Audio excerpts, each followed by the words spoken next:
We're fucking live. Jesus. Jesus, we're fucking live. It's been a minute. I'm kind of a professional live streamer though, so don't worry, folks. You're in good hands. Professional live streamer though, so don't worry, folks. You're in good hands. So, I'm just gonna like talk for like a good second. Check out my microphone.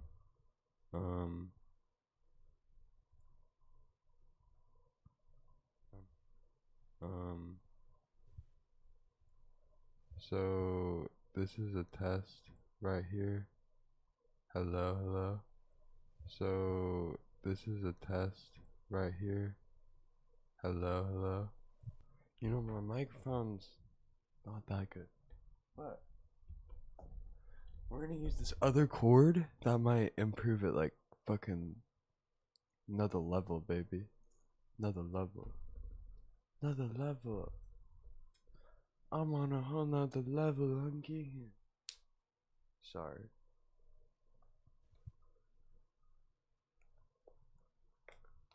Let's check it. Yo.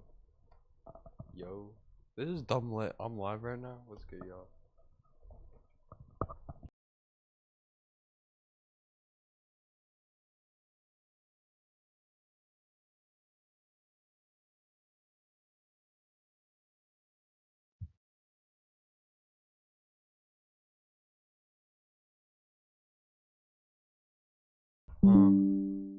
Alright.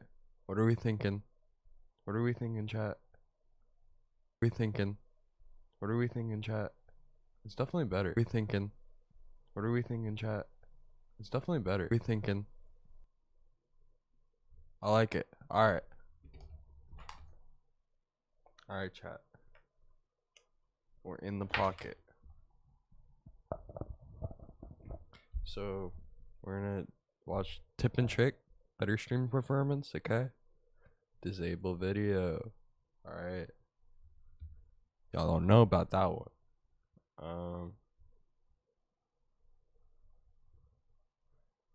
I actually want streaming mode on so people can see I'm streaming. You know? Type shit. Streaming.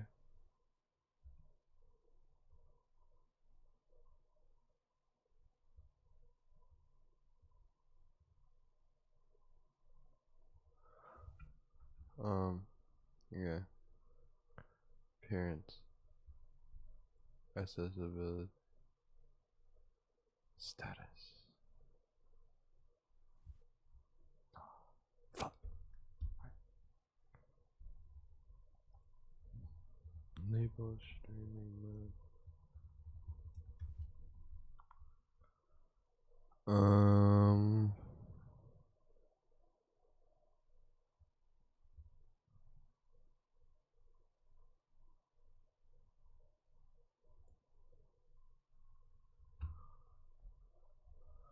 Alright, boys.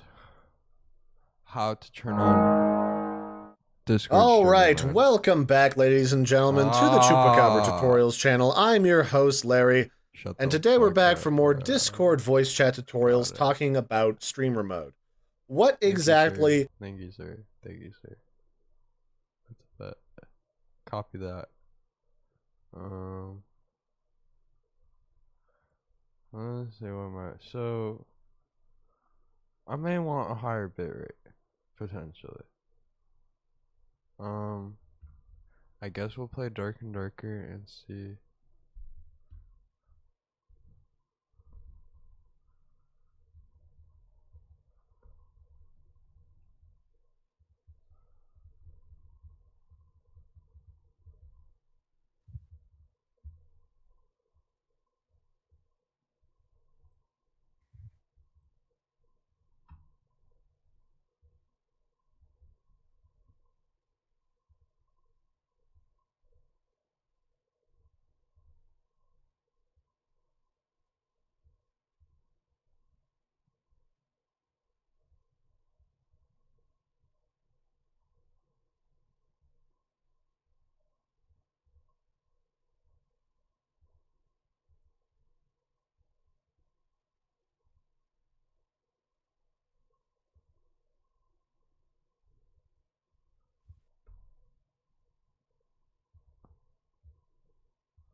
Um.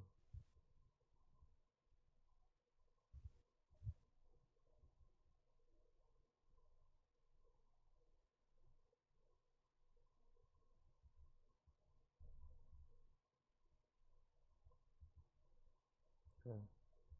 Linking my YouTube to my Discord, yo. You already know what's up.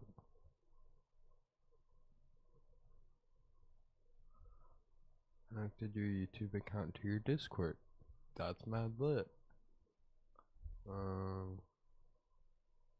Alright. I bet I'll have to relaunch the stream, but we're gonna run it.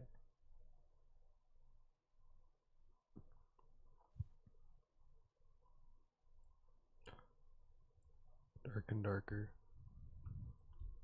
This game's fucking beautiful.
So we're gonna run it.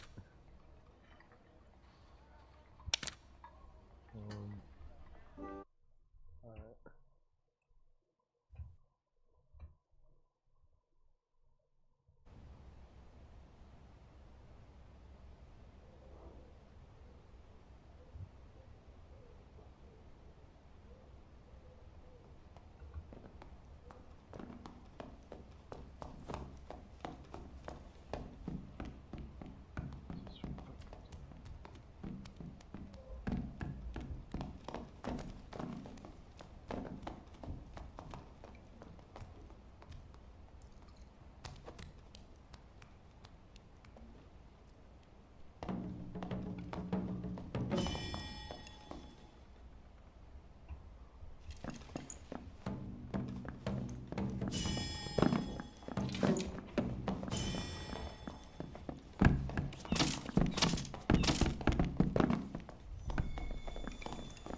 Streamlike's okay.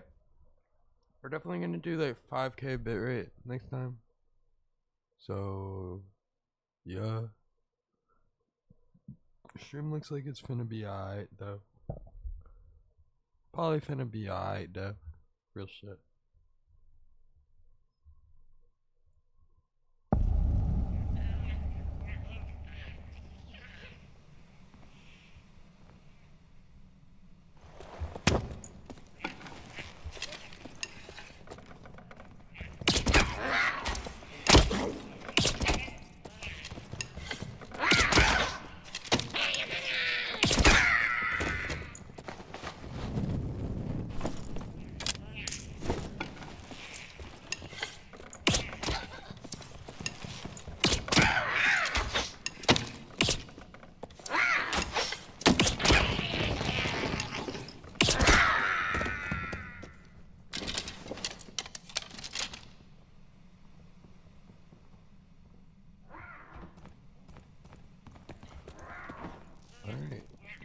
pleasant.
Splendid.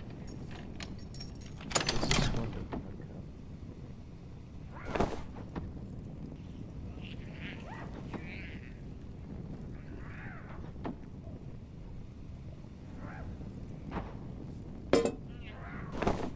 Chat.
whoa. Oh, no shot. He comes up here, right? Alright.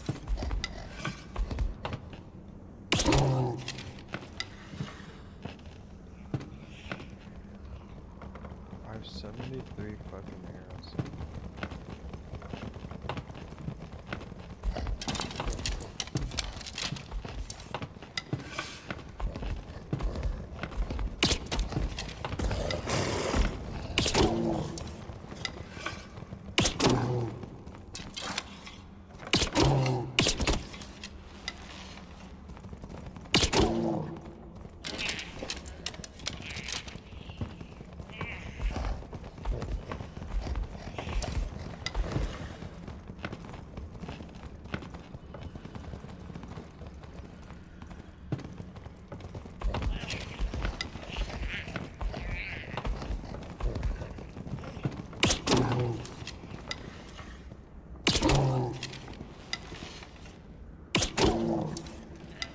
See, no one knows where this exit. It's trash me.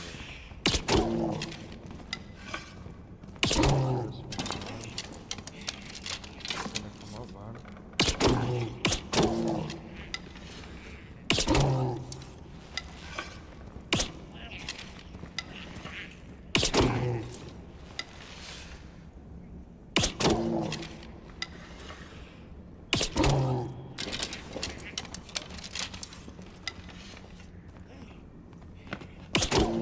You got to trust me, man. I mean, it doesn't count if this was an experiment.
That's so annoying.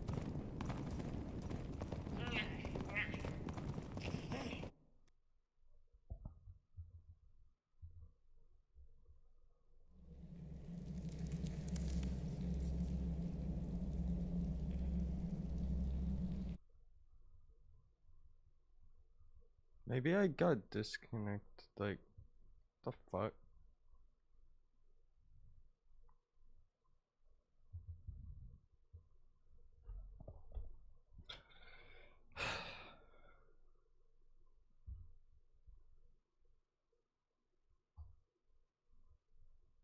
I'm sure Therapy Gecko won't copyright strike us. Hey, Fidelity. What's it cost to invest with the Fidelity app? Start with as little as $1 with no Everybody account go fees follow or Therapy trade Gecko. commissions on U.S. stocks and ETFs. That's music to my ears. I can only talk. Investing involves risk, including risk of loss. Zero account fees apply to retail brokerage accounts only. Sell order assessment fee not included. A limited number of ETFs are subject to a transaction-based service fee of $100. See full list at fidelity.com/commissions. Fidelity Brokerage Services LLC, member NYSE SIPC. HEB is committed to local sourcing and the environment. That's why we source over 6,000 items grown, harvested, or made by our fellow Texans. It supports our Texas community and helps reduce the miles our products travel. Learn more about our commitment at OurTexasOurFuture.com. HEB. Here, everything's better. Products may include domestic or foreign content.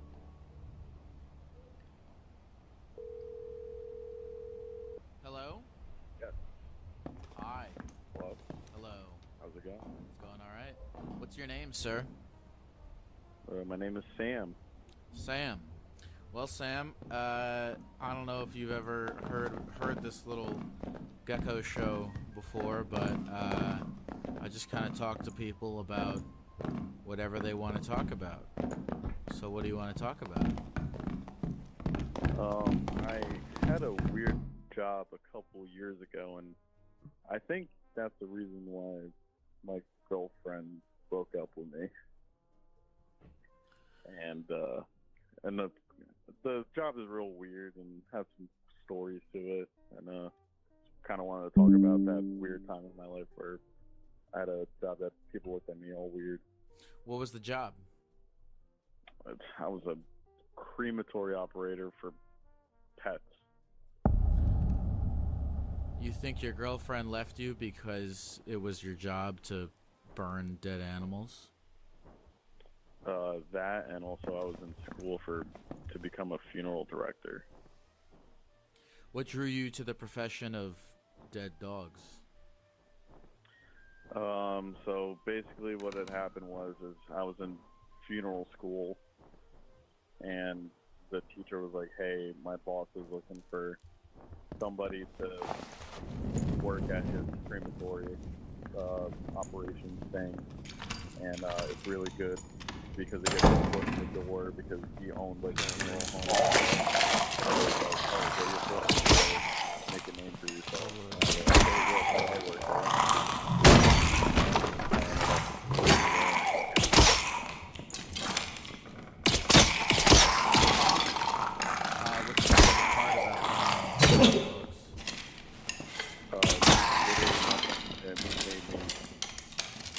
desensitized to like the whole thing, and then I'm like, I love animals. What am I doing? Yeah, why did you decide to go into this profession if you love animals? Wouldn't that make you? Wouldn't it be natural that would make you sad? That was the thing. Like at first, when I first started the job, I was sad. I was like, this is like awful. But then I started like being like annoyed by it. It's like I don't know, people were like showing up and coming up to me and like, you know what, like you know, pets are actually like a pet dying is like, what are you talking about? And then I'm just like, wait,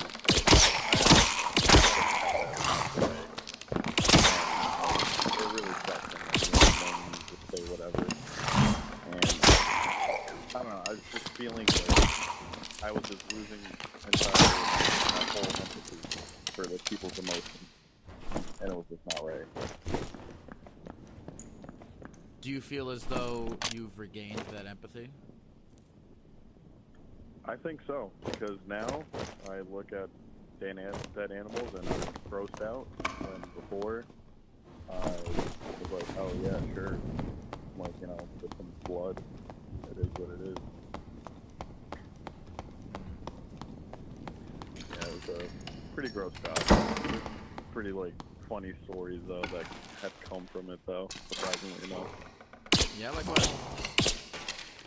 It was like my like second day working there, and I'm just looking at the boss because he was trying to teach me everything, and so this like lady called. I don't know like what happened. She's like, do you guys do like autopsies? And my boss, she's just like staying on the phone. She's like, okay, well, my cat and how she died, and then she was like, yeah, my mom said that.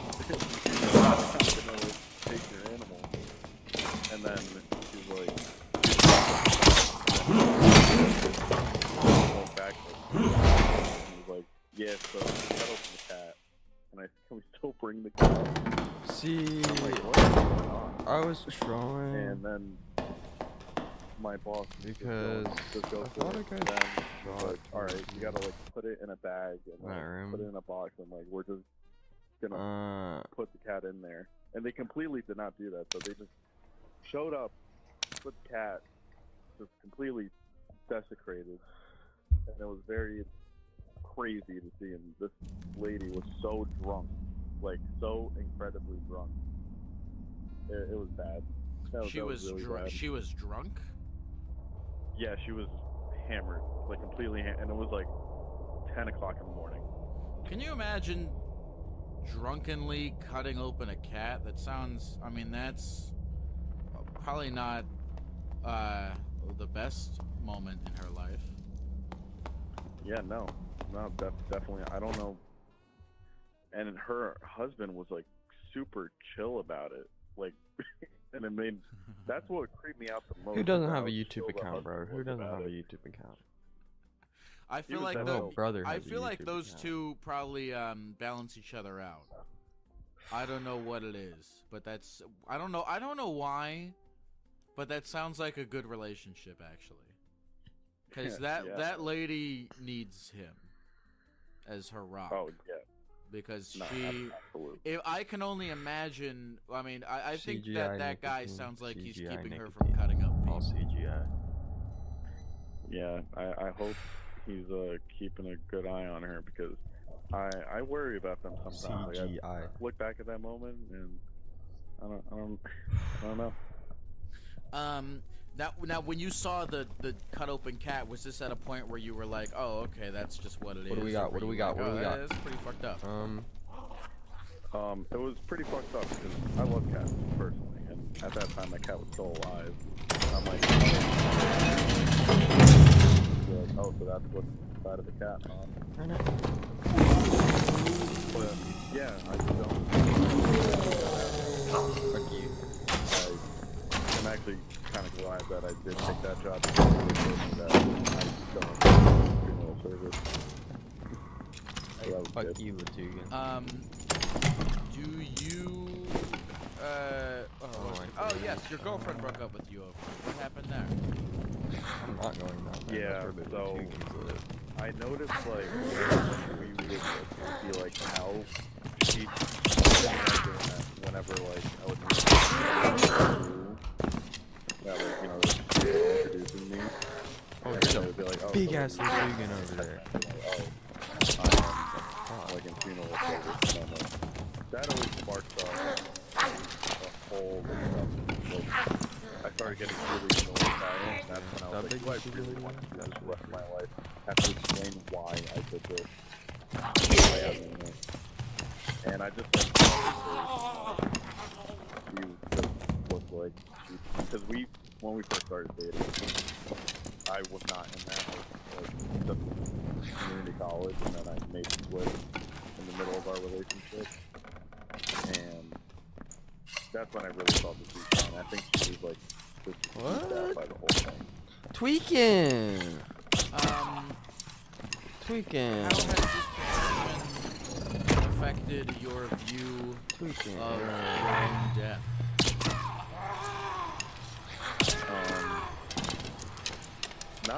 Not really that much. My view on death is just very like you know, before you were born. That's just like after you die, it's just gonna be like before you were born. Like it's not really gonna be sad because it's just gonna be like nothing. Does anything make you happy? Oh yeah. I live a happy life, you know, just live in the moment kind of thing. Just be around friends and family. I've been doing pretty okay. Like I'm in a new profession, a much more easier to talk about profession. Yeah, what do you do now? I'm a plumber. You're a plumber? Yeah, the commercial plumber. That's almost. It's not as depressing, but that's all. It's also, I mean, it's you went from dead dogs to diarrhea. No, actually. Really? Yeah, no, commercials always. That's how a service works. Oh, okay. Commercial like businesses. Yeah, no, like just like brand new buildings, stuff like that. Oh, so you're working on toilets before anyone ever even shits in it. Oh yeah, I'm like the first person to take a shit in it, if anything. Wow. You went from death to life of a toilet. Yeah. I give, yeah, and I provide life with the water and stuff, you know? Do you have a new girlfriend? Now dating life has just been on and off. It's a lot of Hinge. And This is how we get them. This This is how we fucking get them. It sucks because, like, I like, if I just didn't make that No! would be just ex-girlfriend. Bruh. It's pretty damn cool. Bruh. But, Yeah, but I mean, she really, even if she was cool, she ultimately, like, it sounds like she didn't, like, accept you for who you were, I guess. Is that accurate, or am I making that up? no, I get the sentiment, but it's like, that was also not the guy she was dating, and ultimately not the person I was, because I really went into it for the money, but like, they don't even make a lot of money from these records. That is like a myth. They don't. They really don't make a lot of money. You gotta own a home, but that's impossible nowadays. But so initially the plan was to graduate from dogs to people. Yeah. It was like a entry-level job, pretty much. Was there a moment where you decided that you didn't want to do that anymore? Oh yeah, when I just quit. Yeah, I just had enough, and then my friend said, you should just really get into plumbing.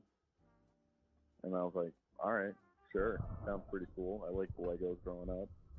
And then just got into that, and I was like, alright, this job is like the coolest job I've ever had. And I still think it is. I like it. What's the deadest dog you've ever seen? The deadest dog. Oh my god. I shit you not. Alright, so I'm born in 98, right? I'm so excited that you have an answer to. I mean, I don't know if excited's the word, but I'm surprised that you have an answer to this question. Go ahead. Yeah, well, this one's like not sad and gross. Okay. I'm born in 98, 26 years old. This person and she was like, just alone. Like, what is this? And then she's like, oh, born in like 1994 or 92, and I was like, oh my god. What the hell? And then, this is like a really fucked up story too, like a quick story. Wait, what'd you do? So she was procrastinating on getting that dog cremated. Well, no, it wasn't no, it was just like imagine like a starving dog, but it was just really old. Like it didn't even look like a dog anymore. Like it was so old. But like I was like, this died today. Like she was like, yeah, put him down. Fucking I'm like, shitty. put him down like 5 years ago. Like Put the on the dog bed. was so old. It was born in Oh, 93, okay. I thought somebody was literally bringing you dog bones. So it was like just a skeleton of a dog, and she just kind of like, instead of putting him down, like let him ride it out. Yeah, no, it was like the dog was so old. Like she was like, oh, it died today. Like they put it down. But it was the dog was way too old. Like it had one eye and everything. It was pretty bad. All right, you said you had one other dead dog story you wanted to tell. Yeah, this didn't happen to me, luckily, because I would have told the person to get out of here. But this lady had brought her dog in, who was like, and she brought in the dog to one of my coworkers. His name was Steve. So she brought the dog to Steve and put the dog on the table. Like it's like a viewing table. And Steve, takes the dog from her, and then he notices that the dog is still breathing.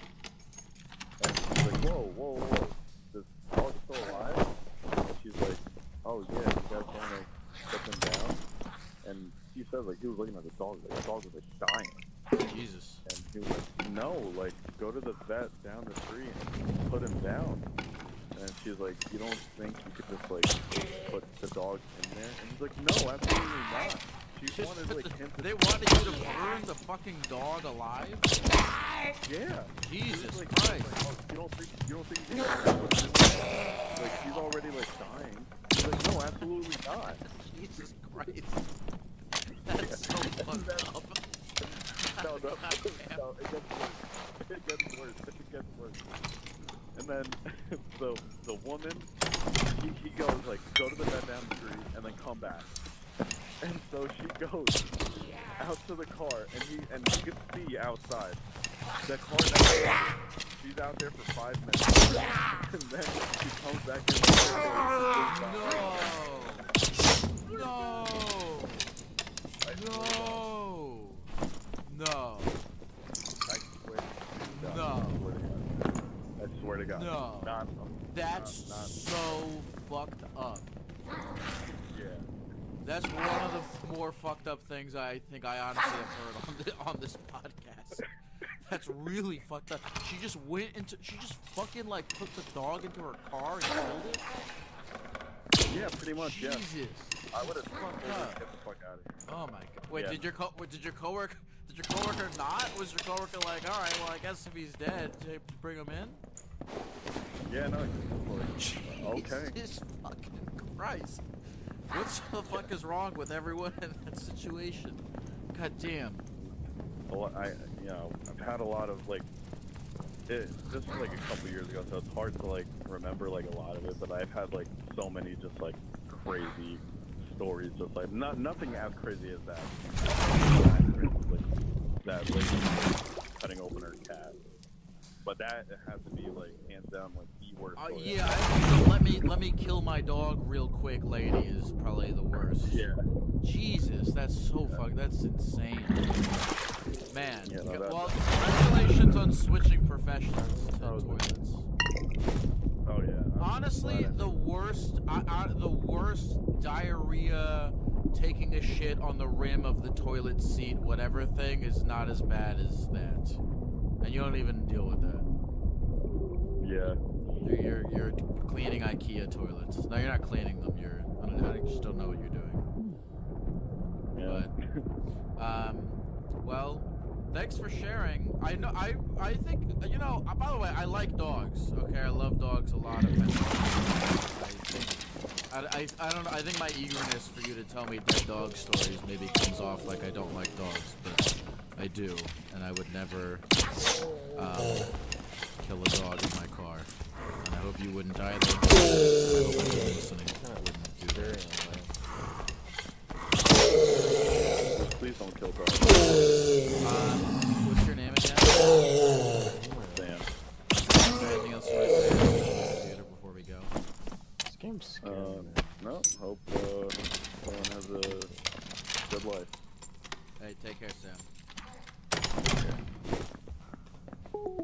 That actually might be one of the most fucked up things I've heard on the show. That's just insane. I don't know what to make of that. People are crazy.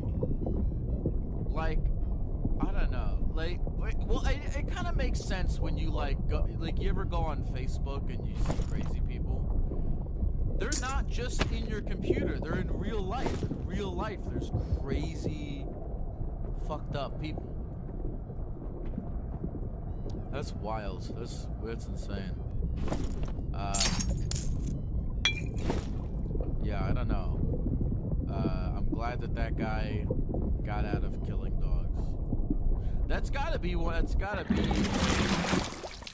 not particularly desirable profession. But somebody has to do it. So I respect the dog cremation people. If someone has to do it, that wants to. Attention listeners of the Therapy Gecko podcast.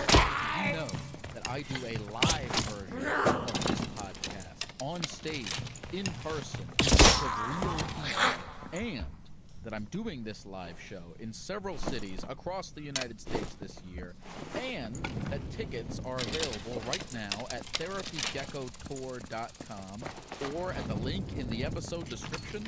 It is all true. I'm currently on my third tour doing Therapy Gecko live all around the country, and it is the most fun, sick, amazing thing ever. You should come out and take part. The show is a mix of material and presentations from myself, combined with a group gecko therapy session where members of the audience come on stage to share things from their lives in front of a big group of people, just like we do here on the podcast. Whether you're a fan of the podcast or you have no idea what this is and you clicked on it by accident, you're going to have a great time at the live show. Once again, tickets are available right now at therapygeckotour.com or at the link in the episode. These are really fun shows. They're always wild. They're always unpredictable. And I hope to see you guys there. HEB is committed to local sourcing and the environment. That's why we source over 6,000 items grown, harvested, or made by our fellow Texans. It supports our Texas community and helps reduce the miles our products travel.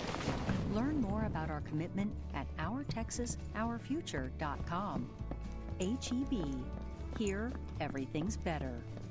Products may include domestic or foreign content. Hey folks, this episode is sponsored by BetterHelp. Comparison is the thief of joy, and it's easy to envy other people's lives. Therapy can help you focus on your life instead of other people's lives so you can start living your best life. And if you're thinking of starting therapy, give BetterHelp a try. BetterHelp is a convenient, flexible, affordable, and entirely online option for therapy. With video, voice, and texting chat options with a licensed therapist that can be done completely at your own pace and on your own schedule. Just fill out a brief questionnaire to get matched with one of several therapists on the platform. You can switch therapists at any time for no additional charge until you find one that works for you, and you can communicate with your therapist as often as you want and whenever you feel it's needed. Stop comparing and start focusing with BetterHelp. Visit betterhelp.com/gecko today to get 10% off your first month. That's BetterHelp, HELP.com/gecko. Hello? Yo. Who's this? This is the Gecko. Oh, shit. Oh, my bad. I was like, who the fuck is calling me in the middle of the night? No, you didn't do anything like that. What's your name? I'm gonna give you a name. I like doing that. Okay. I'm gonna call you, John. What's up, John? Alright.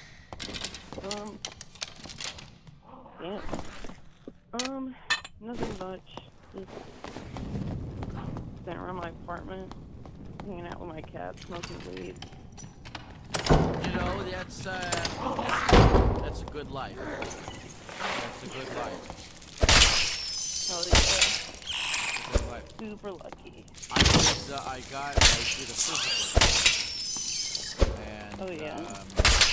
they drew my blood, and I passed out, and I thought I was dying, because and I thought I was dying, and then I was like, oh. I think, like, if you get shot and you're losing a bunch of blood, I guess that's what it feels like. You know what I mean? But, like, yeah, more like maybe a waterfall, though. Yeah. You know? And so, I was thinking about it, because I was like, I was like, you know, I wasn't anywhere near close to dying. I just passed out. But I did was kind of like, oh, this is like a little taste of what it's like out. And the rest of the day I was like, you know, I think every time you're not bleeding out and dying, you're doing pretty damn good. So, Definitely. Pretty damn good. Yeah, not yet, so... Gotta stay grateful. So what's up, John? Well, I just texted you. My job is kind of like yours. Like, you treat me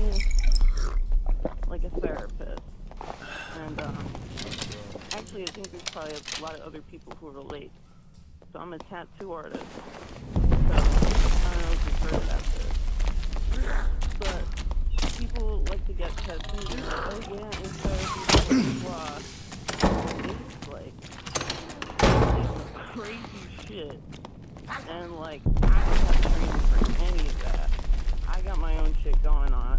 I'm down to listen, but like, sometimes like people are telling me shit that they probably wouldn't even tell their therapist. You know, like all day. It's kind of like the barber shop. Like, yeah, that's like, I mean, I guess it's been there for a long time, but when you get tattooed, I mean, I'll be sitting with someone for 3 hours in the face, and, like, I'm telling you, like, I'm doing crazy shit.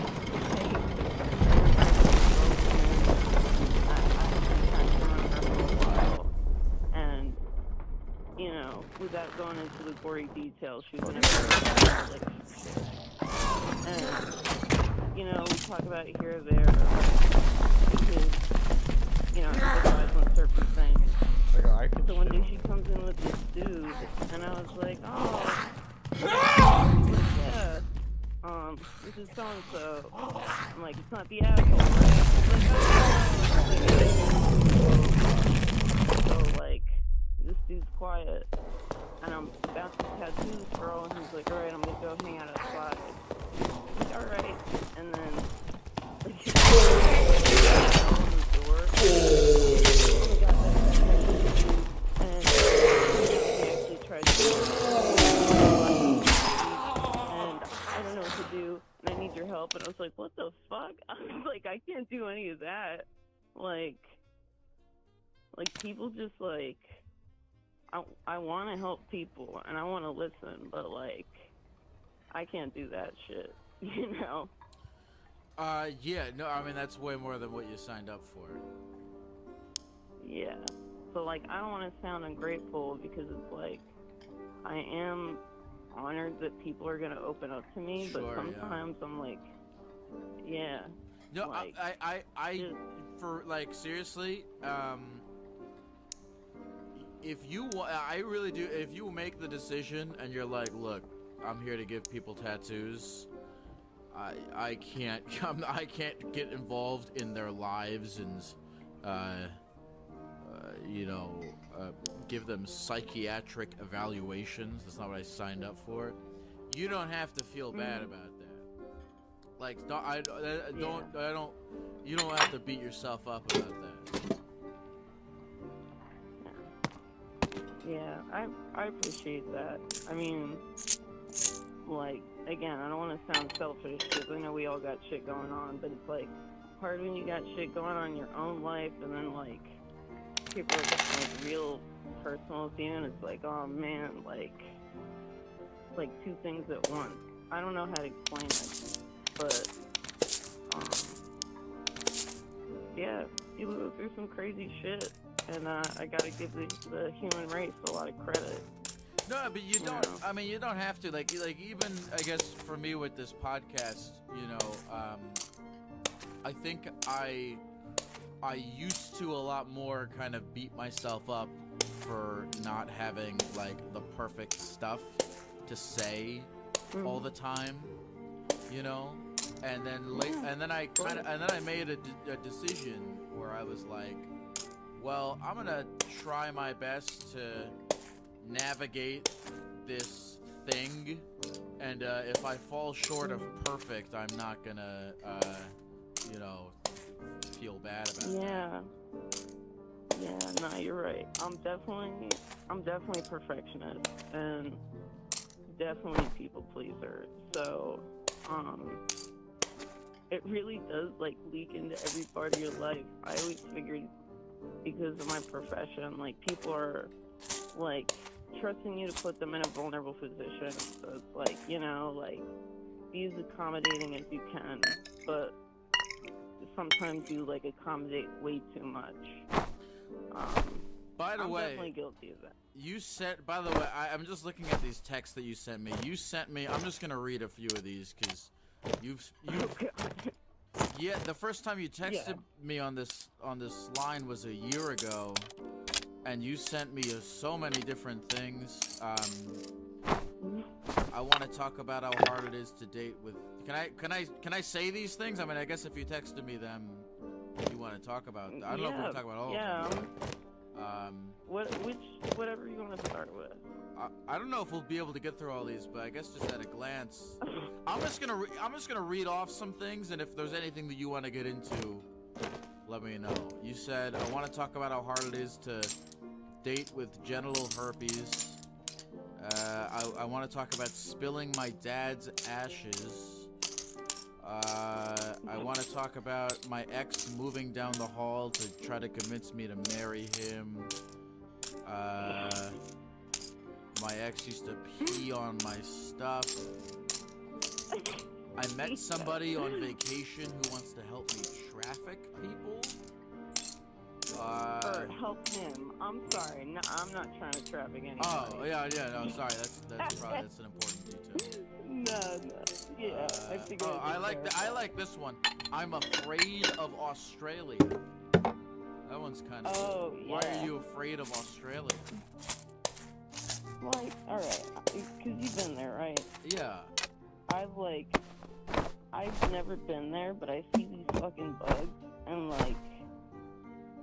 yo, I just think about seeing one of those fucking giant spiders in the upper corner of my room, and I had a client, and, well, I guess she originally moved there from India, and then she came visiting some family in America.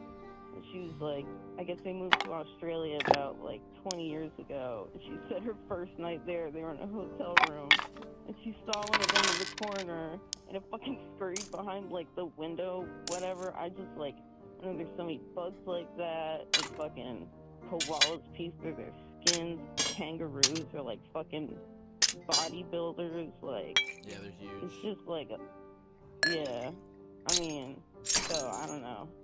That shit, I don't know why Australia and then the deep sea freaks me out like that. You know what the good news is? Is you never, ever, ever have to go there. Yeah. You never, unless if you want to, you will never have to go to Australia or the deep sea. When you get your license renewed, they're not gonna make you go to the deep sea. You'll never have to do it. Well, we'll see how that goes with global warming. Can I ask you what state you're in now? I'm in New Jersey. New Jersey. Okay. New Jersey, debatably scarier than Australia. Well, I grew up here, so I don't know. It is the way that it is, you know? You texted me a bunch of things. You said you feel like you're becoming agoraphobic. This was a month ago. Do you still feel that way? Yeah, I just got okay, well, I don't want to bore you with the details, but to bore me with whatever you want to bore you with. Okay. Well, so I have multiple crazy exes. One, just did some unforgivable shit, tortured me, for a year, all this other shit was going on. I'm sorry to hear that. My dad died and shit. No, it's okay. I'm not trying to, but yeah, he was, cheating on me when my dad died, and, just very, you know, and, you know, I ended things with him, and he, he's a little stocky, you know what I mean? And is this the guy who moved in down the hall from you to try to convince you to marry him? No, that's a different guy. Yeah, you said multiple. He's not fucked up. Yeah, so this dude, me and him were together for 3 years. We were moving in not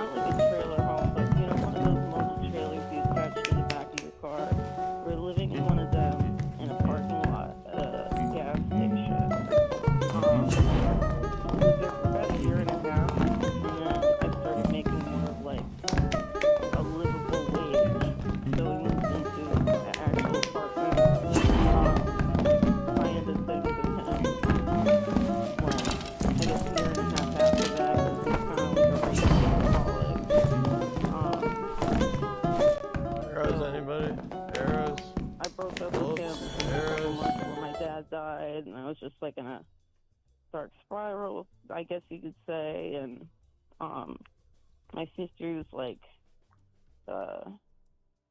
schizoaffective, and she'll have these episodes, and you know, I get asked to help a lot. Anyway, all this shit's going on, and after a couple months, like, I don't know why, I unblocked him on Instagram, and he should have been a red flag, but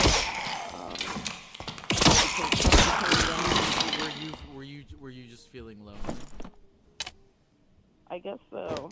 Part of me is like, I miss, like, you know, we used to have like I don't know, in certain ways we had a sense of humor that matched with each other. Like, to me, like somebody using my hook is like one of the most important things. So I was with him, and then I could block him. It would be on and off, just like friends, if that makes sense. And then over the summer, I had unblocked him again, like. Like 2 weeks after, like, messaging me, he's like, hey, how was you feeling? I'm like, well, that would be weird. Wait, this but, is the different guy from the guy who you said tortures you? Yeah. Okay. It's different. This is the guy before that. Yeah, my bad. It's confusing. So, yeah, so 2 weeks after we became friends again, he fucking messages me, and he's like, how did you feel about me moving down the hall? And I was like, well, it'd be kind of weird, but whatever. And then he was like, oh, good, because I already talked to the landlord's lord, and she says I can move in this Saturday. I was like, what the fuck? That's a little weird, like, yeah. Yeah, and like, you know, I remember, like, when I became friends with him, he's like, yeah, like every so often, I try to come back and see you, and, you know, I was being inside his car, like, I found a Furby, and I put it, like, near the car, and I saw you didn't have, like, this rose I gave you a year ago inside, so I turned the Furby on the car to make it all easy. I was like, what the fuck is wrong with you? Are you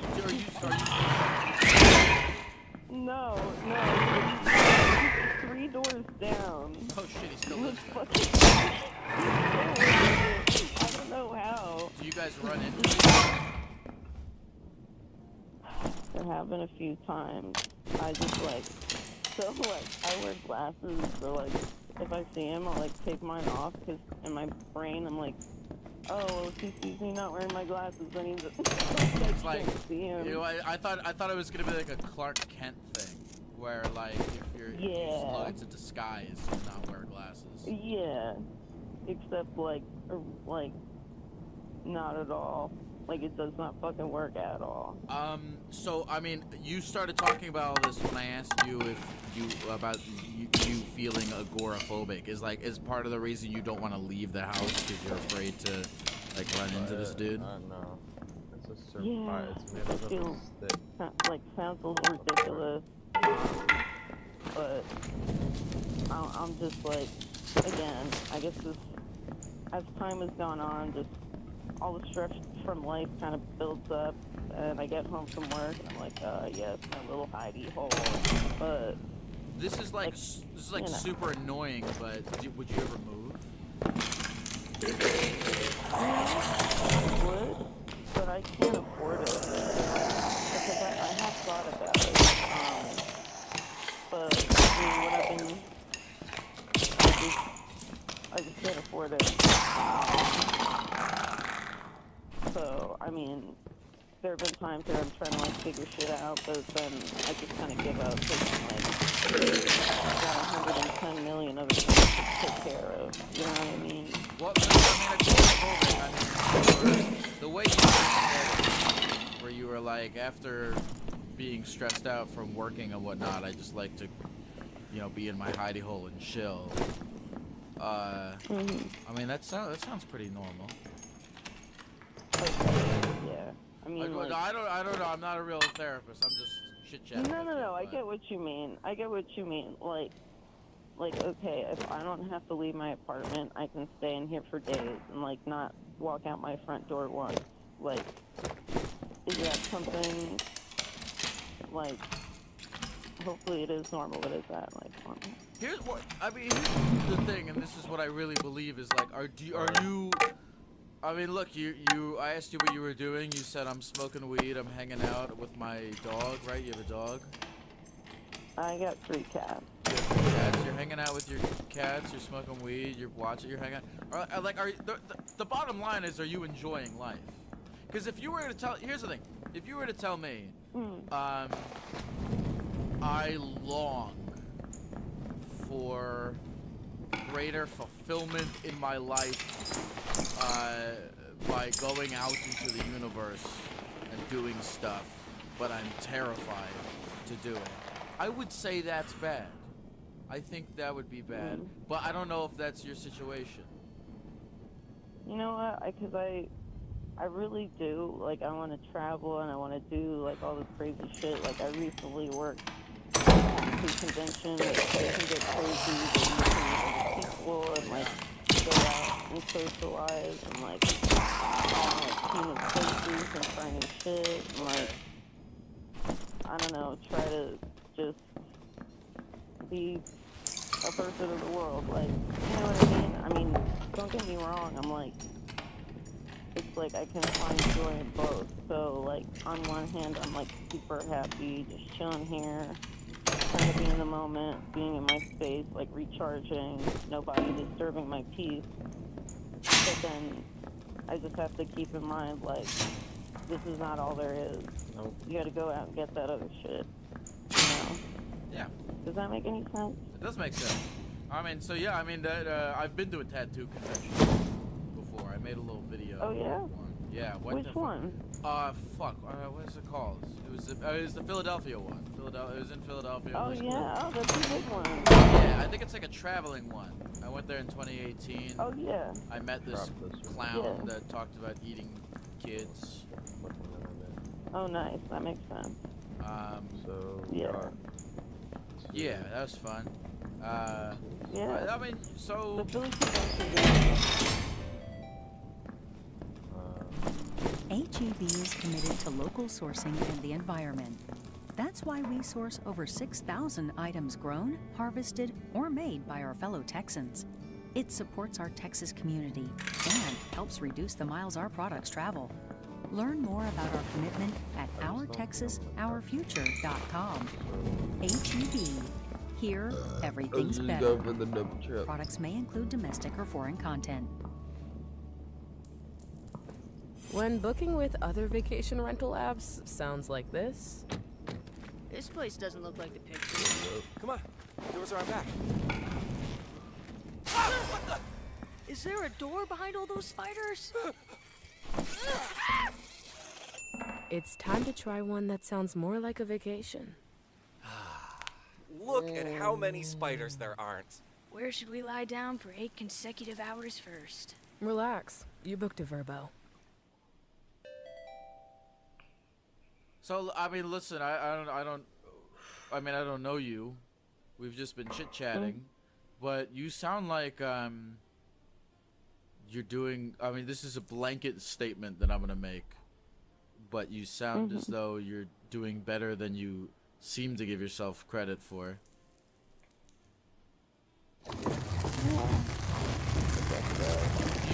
So, I mean, to what you just said, where you were like, I liked going out to the convention, and I liked doing this and like doing that. Are you afraid to put yourself out there to do more of that? Well, now that I worked it, I'm like, yes, I want to work more and more and more, and I'm getting, like, really antsy to do it. But I guess in that particular area, I'm, like, I see all these other great artists there. You know, I try to stay as, like, humble as I can, because, you know, you wanna get better and shit, but I also know that, like, you know, I'm not the pinnacle of perfect tattooing. And there's all these other artists here, and they're, like, fucking incredible, or people I've been following on the internet for years. That and sounds like, fun. so it can be a little, yeah, it's great, but it could definitely be a little intimidating. Yeah. But, you know, like after I kind of like, I don't know. It's I guess, that's a really Sorry, finish your. I had a thought, but I won't. No, you're good. I was gonna say it's a really annoying thing to have in you. I have it in me too a little bit. Like I can't go to like if I go to like a comedy show or something, and it's good. I don't like it because I have this thing in me where I'm like, oh, but I want to. Like what you just described, where like it makes you feel a little insecure about yourself. You know. Yeah, And like, I not like fucking, resentful. Not resentful, and it's not. It's mild. It's cold. It's malignant. It's not.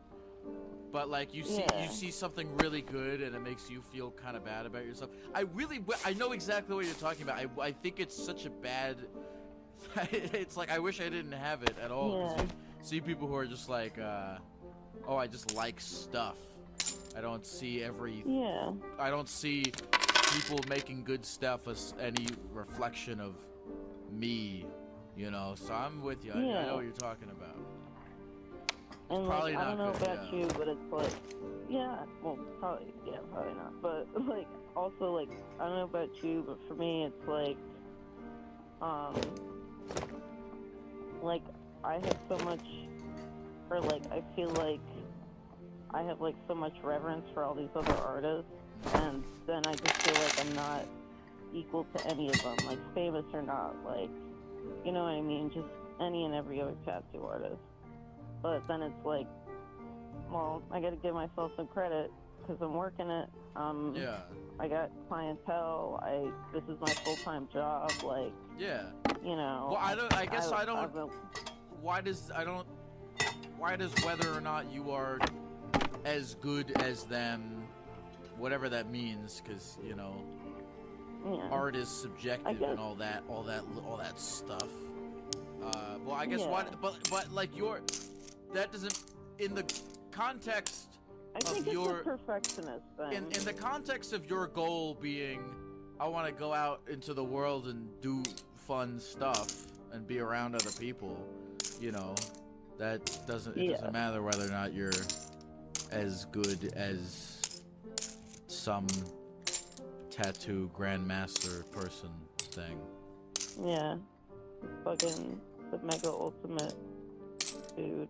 But yeah, I mean, if you're living in an apartment that you pay for by drawing stuff on people. I don't know why I said injecting. I mean, you kind of are injecting people. It's you know, I would say it's a misconception. It's like poking. It's not like intravenous. I'm not going into your veins. Like a poke is a mild injection. Different. I mean, look, you're not tying up their arm and putting a syringe of ink in their fucking veins, but it's a little. You know what it is though? But it works more like one of those fucking pens you dip in ink, like. It's just doing like a small puncture and then like the ink is like flowing into it. So technically it's not injected.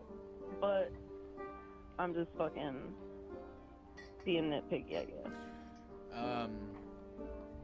But I mean, look, you live in a house that you pay for by injecting people with ink, you know? I mean, that's a lot. That's a lot.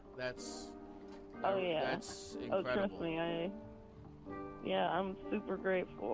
I am super, super, super fucking grateful.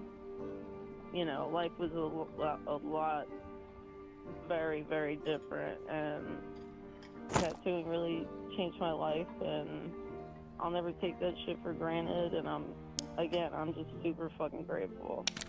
You know? Yeah.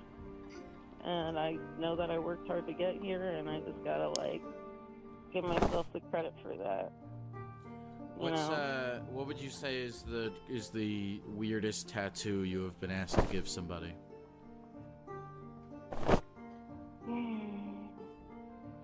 Are we talking about like ones that were requested but I never got to do, or the ones Oh yeah, I guess I have some that I did end up doing, but they're not as weird as... Okay, I'll tell you the ones that got sent in, but... I kind of want to hear the ones where you were like, that's a bit too much for me. Okay, so it actually was that my boss was like, no, can't do it. And I was like, fuck. What was but, it? What was it? So one of them was this dude emailed, and like, who knows? It could have been a prank. I really hope it wasn't. But this dude emailed and was like, hey, I want to get a realistic dragon going from my asshole all the way to my gooch to like the base of my balls or whatever. And me and my coworker were like, yo, let's like tag team that. Let's do that shit together. And my boss was like, no, don't do that shit. But we emailed him back anyways, and he never answered, so I guess it doesn't matter. But that would have been really fucking funny. I think getting really funny. I'm getting a tattoo on your gooch. Do people do that? Do people tattoo their taint? Yes. Yes. Yes, they do. Hold on, I'm gonna just stay on the line real quick. I'm gonna Google. Oh, don't worry, I will. Taint tattoo. Or there's also images. Turn the filter off. Oh God. Oh Jesus, fucking Christ! This lady got if you Googled this lady got a bunch of spiders tattooed around her vagina. That's crazy. Well, the lady knows what she likes, so good for her. Oh, I like yeah, this one. This is some guy got a tattoo of the 7 dwarves marching into his ass. That's pretty great. I might That's steal pretty that. fucking good. Well, honestly, you should. What's your name? What's your name again? Oh, I gave you a name. John. John. Is there anything else you want to say to the people at the computer before we go? Actually, yes, real quick. Sure. I know everyone in the chat, I don't know if you remember it, but at the Bell House show last year, I was the girl with the split tongue and the back piece, and I felt like I acted really weird because I took a bunch of mushrooms and I went there by myself, and I also smoked a bunch of weed, so I'm sorry if I was weird. I felt like that was too much. Wait a minute. You got high and went to one of my shows? Yes, I got actually very high. I remember you, and yeah. I remember because when I met you, I was like, man, she was really high and acting super weird. No, I don't remember that Okay, at all. I'm good, sorry. good. No, I'm just fucking. Oh my god. Thanks for All coming right. to which one? Okay, Which good. one did you come to? It was the Bell House in Brooklyn. It was on Tuesday. Was I actually had 2022 or went to- 2023? Well, I went to it on 2022 and 2023. Oh, you went to both. And then Oh, I went cool. Yeah, and then I went to your Philly show in 2023, like Oh, the cool. Sunday before that. Cool. Hell yeah. and Thanks, man. Yeah, I already got tickets to your next show, so. Fuck yeah. Yeah. Awesome. Thanks, man. Okay, well, now if I meet you at this show, you'll be like, I'm the I'll be lady like- who talked about. I'll be like, yo, I'm John. No, I don't remember anyone's name. We could have a conversation Oh, about yeah, for yeah, 3 yeah. hours, and I won't remember your name. But if you tell me, you're like, oh, I'm the lady Oh, who yeah, yeah, talked that's about right. I fucking- tattooing on people's taints. Yeah. I'll remember that. Okay. Taint tattoo. Alright, I'll remember that shit. Hey, thank you very much for calling, John. Have a good night.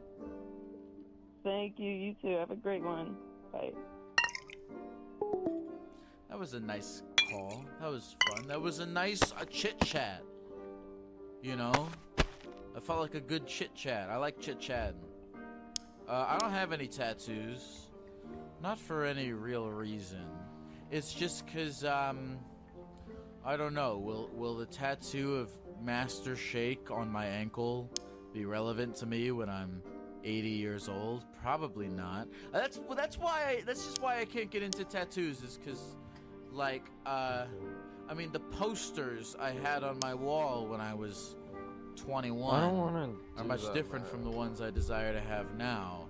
As the t-shirts I wear, as, you know, any kind of aesthetic thing about myself. So I think to make some kind of aesthetic permanent on your body forever, I guess it just never made. I mean, you do you. I don't give a fuck what other people do, but just for me, like, it never made sense because my tastes are constantly changing. I can't think of anything I'd want to have on myself forever. I don't know. Maybe I'll get a lady with tits on my arm. A lot of people seem to have that. That's cool. Yeah. Okay. All right.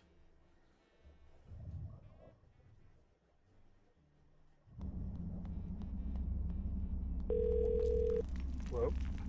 Hello. Who is this? The gecko guy. No fucking way. What's going on? Wait, for real? For real? It's me. Who is this? Enough about me. Enough about me. What's up with you, Gabe? What's up with you, Gabe? How can I get you? Sir. Okay, so like, I'm trades work and all, but like, I kind of hate it, especially when I have to go out of town. I just like, I don't know if I should keep doing it, and I'm contemplated like going to college to be a chef. So you're asking me if you should quit doing trade school to go to college to be a chef? Yeah, cause like, I don't know, it feels like a bad idea, but at the same time, I just want like unbiased like advice on it, you know? Why do you think it's a bad idea? Arrows? Cause like, arrows? The job pays well, and like, it's union, so I get good insurance and all that. And, like, it pays pretty good, and I've barely been doing it.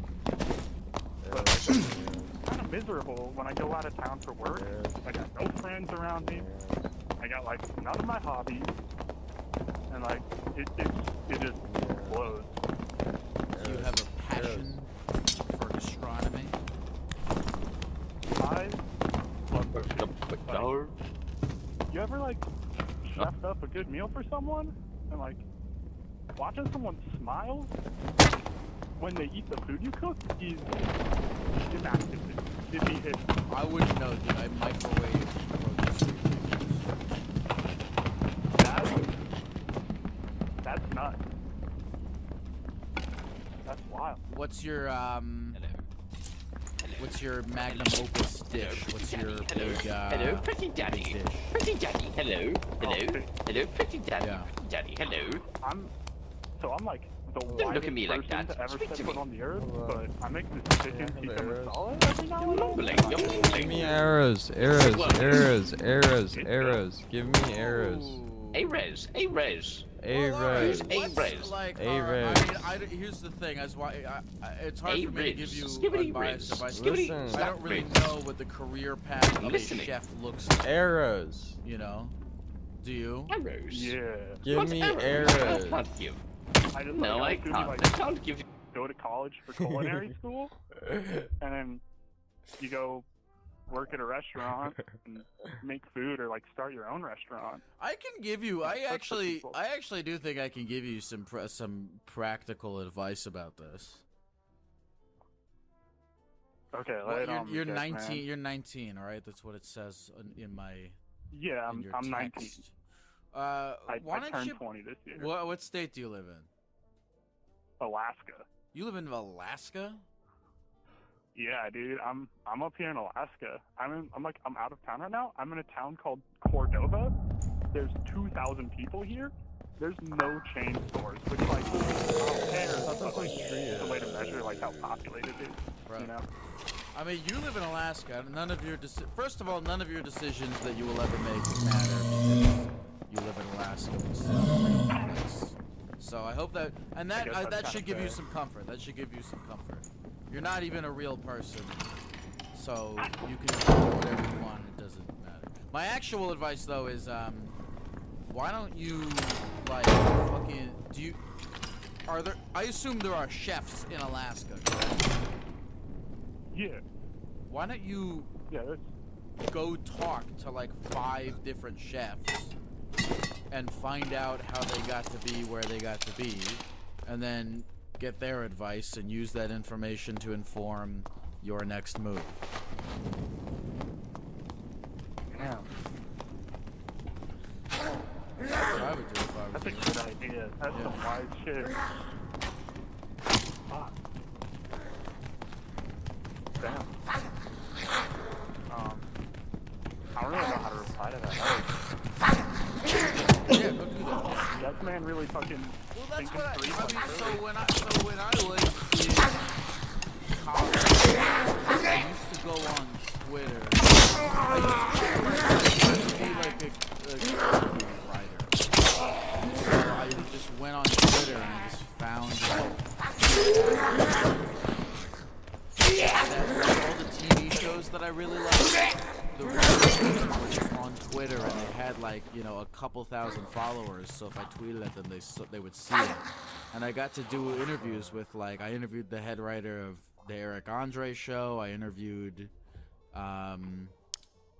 the creator of Nathan For You, not Nathan, but the guy who created it with, I interviewed the head writer of Clickhole. This was all just like from like being in college and like screwing around on Twitter trying to talk to people, and so I mean, that's what I would do if I was you, is find the people who do what you do. You know, don't ask me for advice. I don't know fucking anything about being a Alaskan chef. Go ask 5 Alaskan chefs. Yeah. Damn. And like I said, Smart fella, it really doesn't matter because Alaska only really exists in theory, so you're good no matter what you do. Yeah. Barely even a real place. I want to go there. I want to go there. I've been wanting to do a show there for a while. Dude, I'd suck some homeless dick for you to do a show up here. Like, I'd do a lot of foul things. I'm not gonna to make get you the do guests that. To come up here. I would never make you do that. I would never make you do that to come to a show. You can just dude, you can just pay me $25 to $30 and we'll call it even. What city do you live in? So I live in the town of Palmer. I don't know why I almost said Florida, but I live in Palmer. It's like a smaller town, like 7,000. But like, if you were to do a show, you'd probably want to go to like Anchorage, because that's the biggest city. That's probably what I'm gonna do. Yeah, let's go to Anchorage. Yeah, I don't know. I would. keep emailing venues and they never email me back, but we'll get there. I'm gonna do it. I'm gonna try. Can I do it at your house? Do you have a house that I can do a show at? Can I do it in your living room? I still live with my parents. But, like, I can talk to them. All right. You know what? I'm only I'm like 30. No, I'm not serious. I was gonna say I was like 30% serious, but I probably wouldn't do that. Oh, if you lived in Anchorage, maybe. But if you live in like far away from it, I probably wouldn't do that. I mean, it's like honestly, even if you did live in Anchorage, I don't think I would want to invite a bunch of strangers to your house to steal all your things. I mean, I'd be honored to have the Gek in my living room. Like, that'd be a once-in-a-lifetime opportunity. Yeah, but it's not just me. It would be like fucking Greg and stuff. Whatever. What's your name again? Good. Gabe. Are you gonna do it? Or are you gonna talk to the Alaskan chefs? Absolutely. That All was right, cool. Like some straight wisdom. Let me know. Oh no, fuck. Damn it. The call disconnected because he lives in fucking Alaska. Should I call him back? We were pretty much at the end. There's a Curb Your Enthusiasm episode where Larry's on the phone with someone and the call drops, but like they were already at the end of the fucking conversation anyway, so we didn't call him back. Should I call him back? We were at the end of the I feel like we did it. I hope he... I guess, I mean, we were at the end. I liked that guy. He was cool. I hope he does. I hope if whoever I forget what name I gave you or you gave me, but if you decide to call the Alaskan chefs, let me know what they say. Maybe one day I'll go to Alaska and he can cook me a salmon. at his house, and I can steal some of his stuff. Do they have stuff in Alaska? I want to go. If you're listening to this and you own a venue in Alaska, let me know. I want to go there and do a show. All right. Thanks for calling, sir.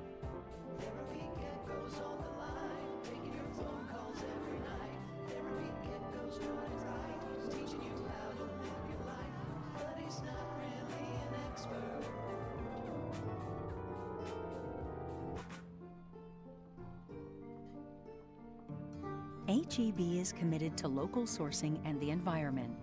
That's why we source over 6,000 items grown, harvested, or made by our fellow Texans. It supports our Texas community and helps reduce the miles our products travel. Learn more about our commitment at OurTexasOurFuture.com. HEB. Here, everything's better. Products may include domestic or foreign content. There are lots of people you might want to share a Vrbo with. You may want to do a romantic getaway, enjoy a beach house with friends, or book a trip for the whole family. But one person you'll never want to share your stay with is the host. When you book a Vrbo, the host doesn't stay with you, so the only people you'll share the space with are your people. Vrbo Private Vacation Rentals. Relax, you booked a Vrbo.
Solo self-found permadeath run where I start completely naked and went 40 kills in just 7 games. I wasn't allowed to buy anything unless it was through the new marketplace that you don't get until you're level 15 that was added in the most recent patch of Dark and Darker. And when I say I can't buy anything, I mean literally nothing. I can't buy arrows from the Woodsman, I can't buy healing from the Alchemist or anyone. Just to make this challenge even more difficult, I picked 3 perks at random every single match. I stream all of this live on Twitch. You can catch my streams Monday to Friday, all starting at 10 a.m. Eastern Standard Time. So with that in mind, I hopped into Ruins to get my first match started. Oh, what the hell is that guy? A ranger? Wait, these boots are actually a really good first item to find. Oh, come on. What the f was that? What? Damn! Oh, they got new skills, or what the was that? Ah! No. It's fine, I can open. Oh, it's a normal. Nice. Oh, surge kit? Wait, this one's not starting that bad. Go inside. It's actually not starting that bad. Drink water a lot, but oh my. This run's insane. Oh, yeah. Yeah, that's probably what happens, yeah. Ah! Warlock, hello. No, Richard, bro, don't worry. going? Well, I was wondering, this pickaxe that's in my hands, it thirsts for blood, Warlock. Oh, what kind of blood though? Well, perhaps Orc Warlock blood.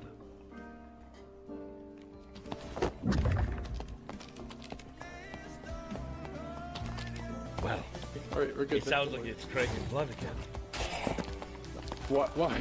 Well, it's definitely craving blood, Warlock. Blood. It's definitely craving blood. I think my fist might be craving blood too, Warlock. No, don't do it. Don't do it, man. Come on.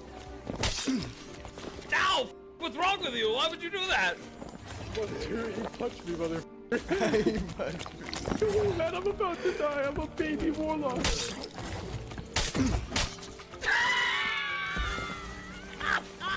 +1! +1! I can take it. I can take it. I can take it. I can take it. I can take it. Oh! Oh! This guy had unironic fists. That's a trap. And candy! This is an interesting start. He had more stuff, but we got the trap and we got a little bit of healing, so. Oh my god, oh my god. No, wait, this is insane. Yeah, oh my god, oh my god. Lockpick. Ooh. Dude. Not bad. Wow. I'm just gonna greed a little bit. Not a lot. Not a lot. Just a little bit. Nope, never mind. Okay. I have to do it. Hello, sir. Hello, hello. Can I borrow you for a moment? After you kill that skeleton, of course. Yeah, take your time. All right. Can I borrow you for a moment in time? Can you follow me this way? So I seem to spawn in without a weapon, and I need you to break these boxes for me. That would be most kind of you. I'm sorry. I'm sorry.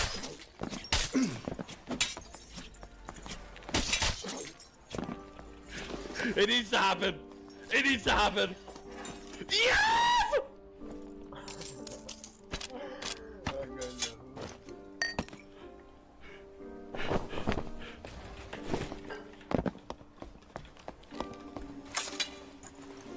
Hello.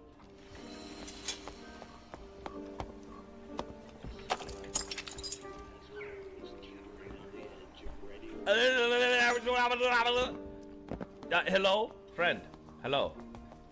All right. How's it going? It's going pretty good. Wait, were you gonna go to the west? I can follow you that way if you want to go that way. I might be able to use that. Ah, Ranger Hood. Yes. Oh, careful. What's happened here? There seems to be some sort of misplay. Wait, hold on. Follow me. I want to show you something. Okay. All right. Ah, careful. There's a skeleton here. Careful. Wait, are you weak, perchance? Sorry, I didn't understand. Are you weak in HP? No, I'm full. Ah, okay, you're full. Alright. Well, I'm gonna break these boxes in the meantime. I think I heard somebody to the east. Maybe we go check it out.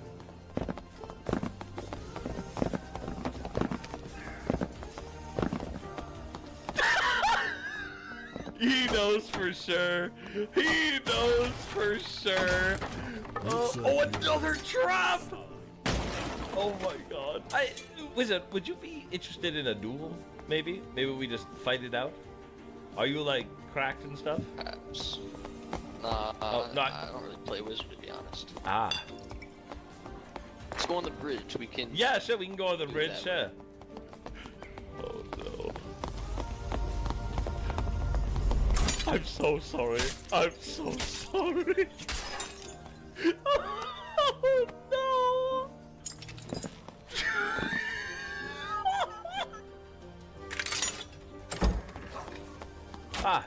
Oh, Barbarian.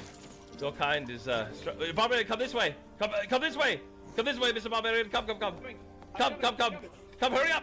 Just hands out, come through. I'll close the door after you. Ah, Okay, thank you. there we Thank are. you, Oh, spider! Hold on, spider! Watch out! No, no, make sure you don't die to the spider! I can get it. I can get it. All right. Do you need the health shrine? I kind of do. Yeah, I kind of do. Yeah, Sorry. take it. Okay. God! There's health potions over here. Health potions? Over here? No, chap. I'm fine. I'm like full health. Just come over here. It's fine. Jesus. You're overthinking it. I trust you, Ranger. Yeah, you should. I trust you, Ranger. Yeah. You know? Yeah. You wouldn't betray my trust, right? No. No. I trust you. That's why you're standing right there specifically. I'm gonna just go over here. Listen, it has to happen. It has to. Listen, Mr. Barbarian, it has to happen. I don't know what to say. I'd say I'm sorry, but I'm not really. Okay, listen, okay? The corpses, it's not the whole god. Ah, fighter, hello.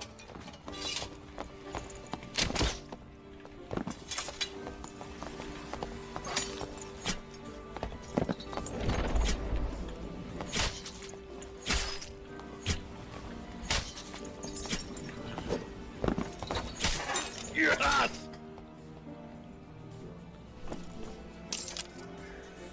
Oh my god, that's an insane ring for a caster.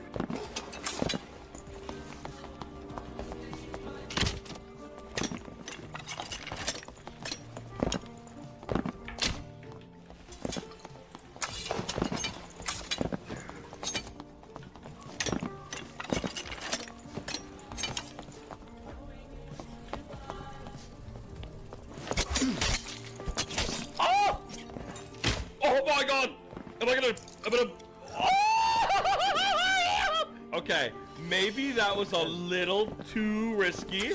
Maybe a little too risky, but it worked. Oh my, fucking ring.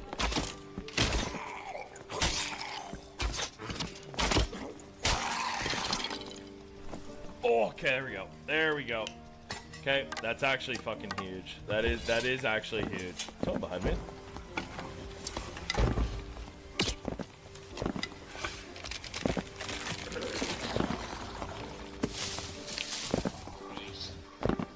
Oh, hello. Sorry, can I'm not gonna fight you.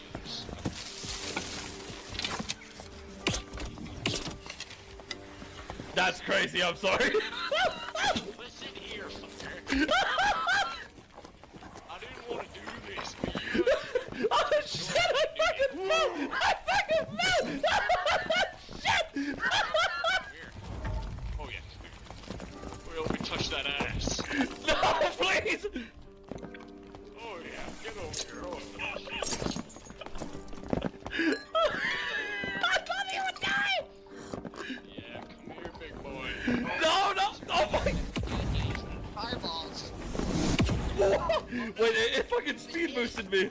Leave me alone! It was a mistake! It was a mistake, please! Here. It's okay, man. Just calm down. Oh my god.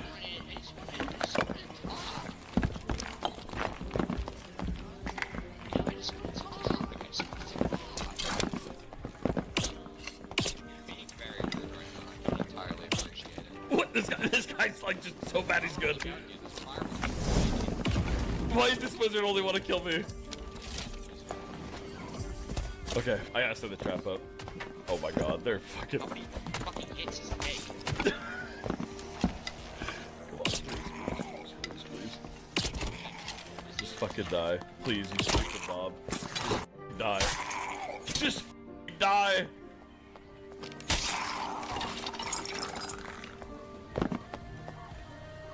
Alright, here we go. We're okay now. Hey, I'm back. I'm back and I'm ready to go again. Very careful. Listen to me very carefully when I say this. I'm about to end your fucking life. Sure.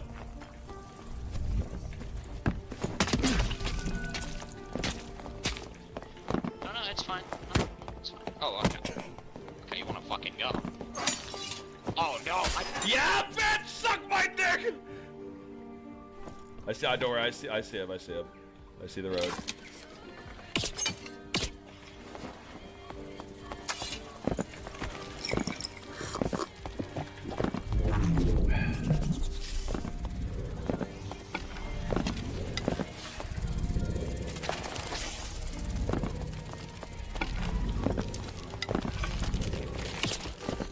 fucking go.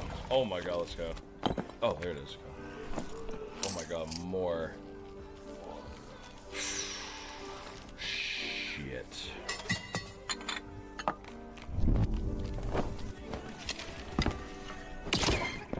Especially since I'm doing a little bit of melee, I kind of do need some HP. Oh! Dude. Wait, this build actually has some decent, like, damage on it. So I have all this candy that I need to put on the marketplace. How much are people selling heart candy for? Okay, 10 for 190. Okay, yeah. And then selling price, 150. I'll do it for cheap. I'll do it for cheap. Okay, I'll do 150. But the sale is complete. Oh, wait, so what do I do? Do I click transfer all items? Oh, shit. Dude, dude, that's so nice. Yeah, I'm gonna buy this one, probably. Oh my god. Oh my god. Oh my god. Dude, I love this. I love this. This is so nice. I'm gonna cry. 40. I want it like 46 with some damage on. Oh, there you go. That's not bad. For $200? That's not bad. I'll buy that. Oh my god. 29 damage on that bad boy for 50? For 50. Oh. Oh. Gimme. Oh. Like for sure.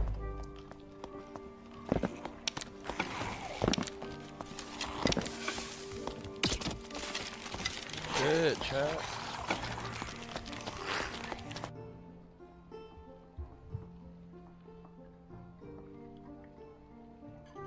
There's just no fucking tutorial on this game, bro. Fuck.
Hey, Fidelity. What's it cost to invest with the Fidelity app? Start with as Like, accept you Texted you. for. Yeah, I guess so. Do you But are definitely, so? I mean, to what you just said, where you were like, oh, Don't just ride the index. Seek to every prospectus containing is back from Nell Smith. New deal. Oh, how's it going? it's going good. How are you? I'm good. How are you? I'm good. How are you? How long do you think we do this for? I don't want to do this game. This game always gets boring. Sorry. Hi, Okay. Lyle. Okay. That answers that question. What's your name? Sorry, you just told it to me. Tell me again. I did not tell it to you yet, but my name is Russ. Oh, Russ. It says here that you're scared of the sun. Yeah, man. I know this is gonna sound kind of ridiculous, but like, I'm honestly kind of legit scared of the sun and a few other things in regards to like space. It gives me honestly like a existential dread. Why? Tell me more. Tell me more about why you're scared of the sun. Okay, the first thing that I always say to my family that kind of makes them think I'm crazy is that like light speed, right? It's really fast, like about 300,000 meters per second or something like that. To go to the moon, if you're going light speed, it would take about 4 seconds, but to get to the sun, it would take about 8 minutes. But they look the same size in the sky. Like the sun is just gigantic, man. Stars are terrifying. And I don't think normal people realize that we just have this like massive ball of fusion in the sky, constantly doing its thing, powering all life on Earth. I don't know, man. It's such a weird balance of like fuckery that I just can't live with. How often are you thinking about the sun? I mean, I honestly think about this type of shit every day. I'm not gonna lie. What's the first thing you think about typically when you wake up? Is it the sun? No, no, definitely not. Do you check I don't honestly know. phone? Do you check your phone when you first wake up? No, but I do check my laptop. I guess it's kind of the same thing. What do you first go to on your laptop? What app? What if I said Reddit? Would that be a terrible thing? No, a terrible thing would be anything that's not the truth. Well, I'm being honest with you, so I guess Reddit, yeah. What subreddit do you go on? You just check home? Nah, just browse popular, browse the home, browse, a few things. Kerbal Space Program, I like that subreddit. Okay, all right, so the first thing you do when you wake up in the mornings, you go to your laptop, you go to Reddit, and you try to find people talking about the sun on a space Reddit. I mean, Kerbal Space Program is like a video game where you build rockets and you go into space and stuff. Yeah, but like, I do have a telescope, and I am like an amateur astronomer and stuff too. So like, this type, like, I don't know why, man. Like, looking through my telescope has been a thing I haven't been able to do recently because like I just stare into the void of space and I see all like the stars and shit, and it just like actually starts to freak me out. I haven't told my. Go ahead. Sorry, go ahead. I'll save my shit for the end. Go ahead. Okay, I was gonna say like my friends and family know that like I love space and shit, but they've all like realized that I haven't been going out with my telescope and taking pictures recently, and it's been a thing that I've been like too afraid to like talk about to them because like how do you explain that you're scared of basically the universe? I don't know. I sound crazy. You're an amateur astronomer, which by the way I've never heard a single person ever describe themselves as that. I find that very impressive. You are an amateur astronomer who is afraid of space. That's like if you were a hot air balloon conductor who was afraid of heights, or an exterminator who was afraid of bugs, or a doctor afraid of blood.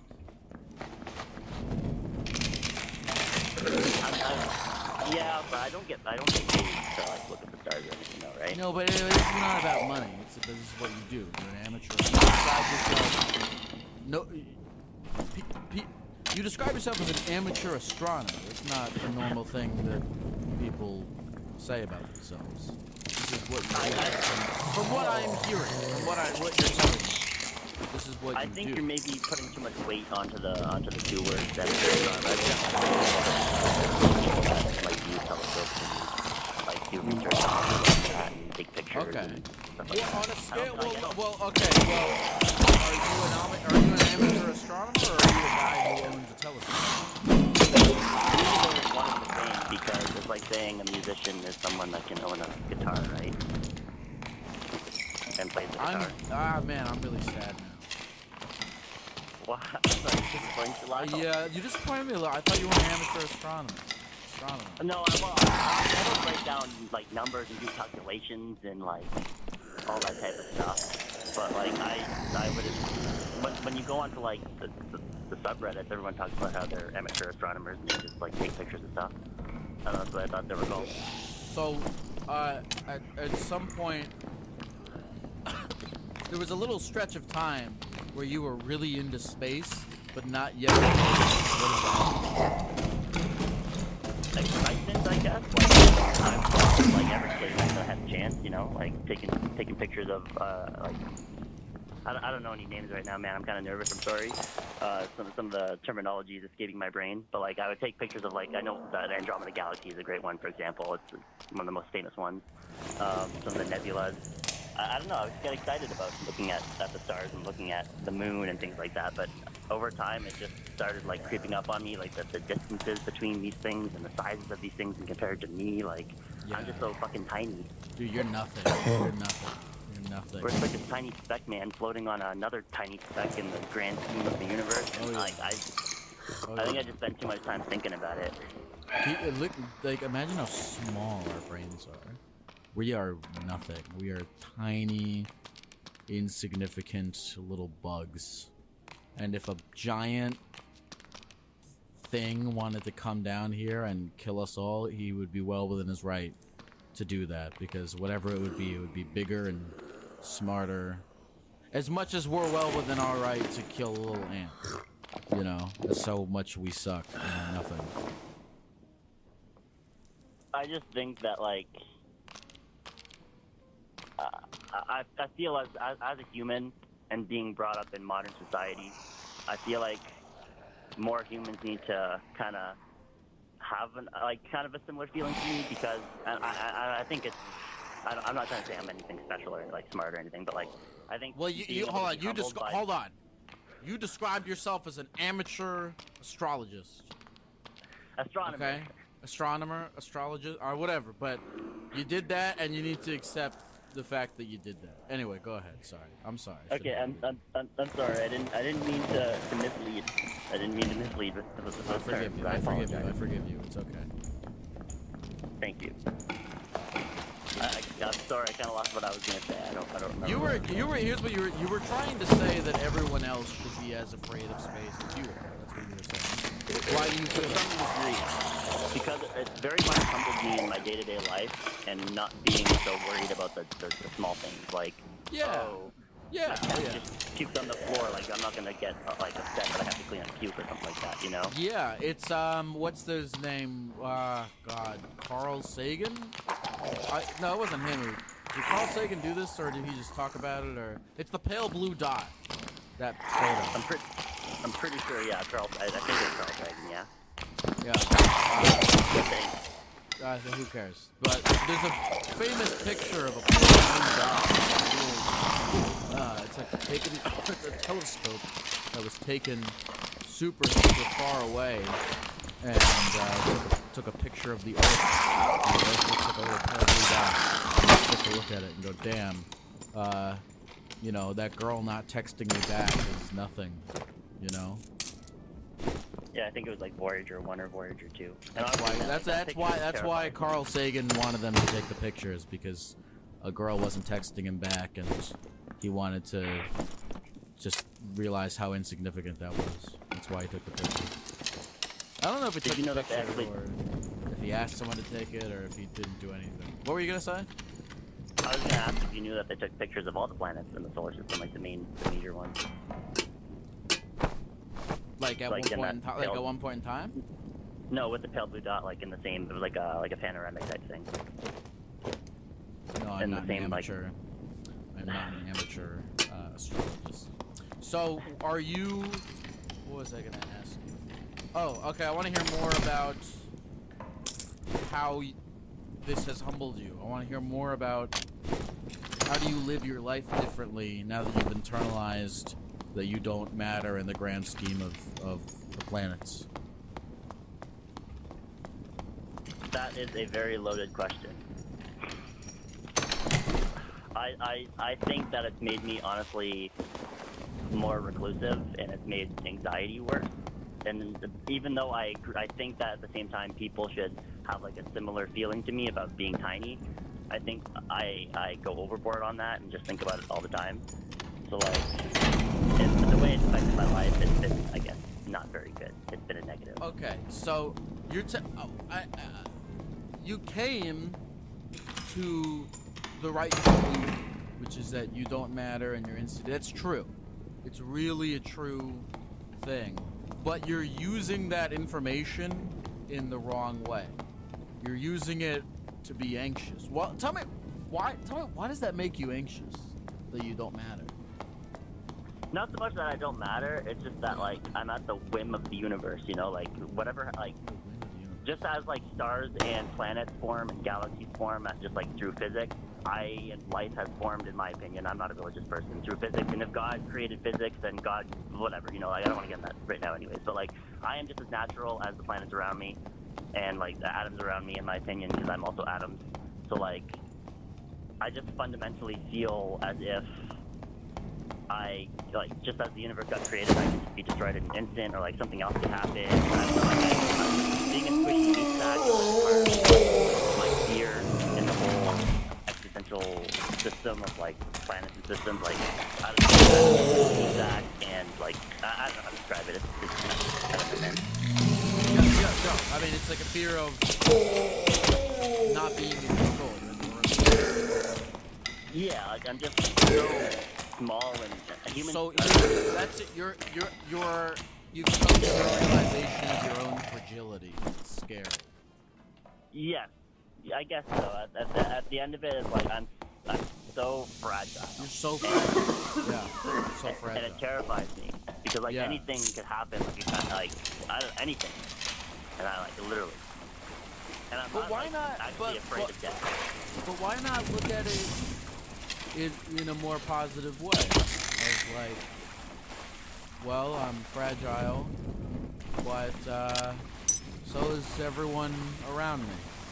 Even the most like, even whoever we think is the most powerful person, they're just a fleshy little meat sack. Nothing matters. There's no. Why not just be like, alright, so I'm gonna chill out, get my little food. Eventually I'll return to the universe or some other thing, but this is my little time in the world. Let me hang out with people and eat stuff and watch TV, and like then it'll be over. The thing is, though, that sounds very nice, and I've tried. Yeah. I'm not gonna pretend like I'm in counseling, gone for counseling. Like I've definitely tried these things. It's that like every single time I go outside, I look down to the ground, and all I see is this huge, gigantic ball underneath me, and I'm just like tiny on top of it. And just like if you were to go into the forest and see a huge bear in front of you, you'd be scared. Yeah. That same fear is applied to just looking down at the ground, or like looking up at the sky. What did the counselors tell you? I'm curious what they have to say. They're also fragile little meat sacks. The thing is that I haven't even been able to talk about this in counseling because of like so many other anxieties that I have about other things. Do you do any? Like, do you do anything that makes you feel calm and okay? I'm a musician as well, and I'm not gonna lie about my aptitude in musicianship. I've taught myself music theory over the past 5 years. I am a musician. I'm not, and if you don't think I'm an amateur astronomer, I'm definitely a musician when I use that term. So respect. I play bass. Respect. And when you play music, you feel okay. You feel like you're in the flow state, and you're not thinking about the fact that you're an alien. Yeah, I am only focused on the music, yeah. One of the few things. That's, cherish. That's stuff like that is really the only stuff worth doing, I think. stuff that gets us in that flow where we're not thinking about the future or the past. We're just in the fucking zone. I agree, man. But also, there's a lot of stuff. There's a lot of, I don't know. There's a lot of bad stuff that does that for you too, like heroin. I think I think even anxiety itself is a flow state, but like it's just one that you can't control, you know? That's why people get addicted to heroin, because it puts them in the moment. That's what gives them a sense of feeling.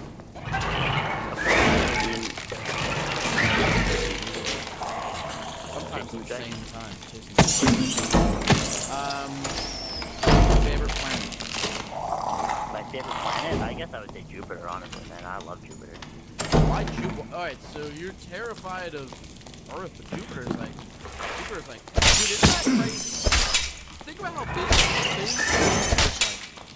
Like, fucking, how many times bigger than Earth?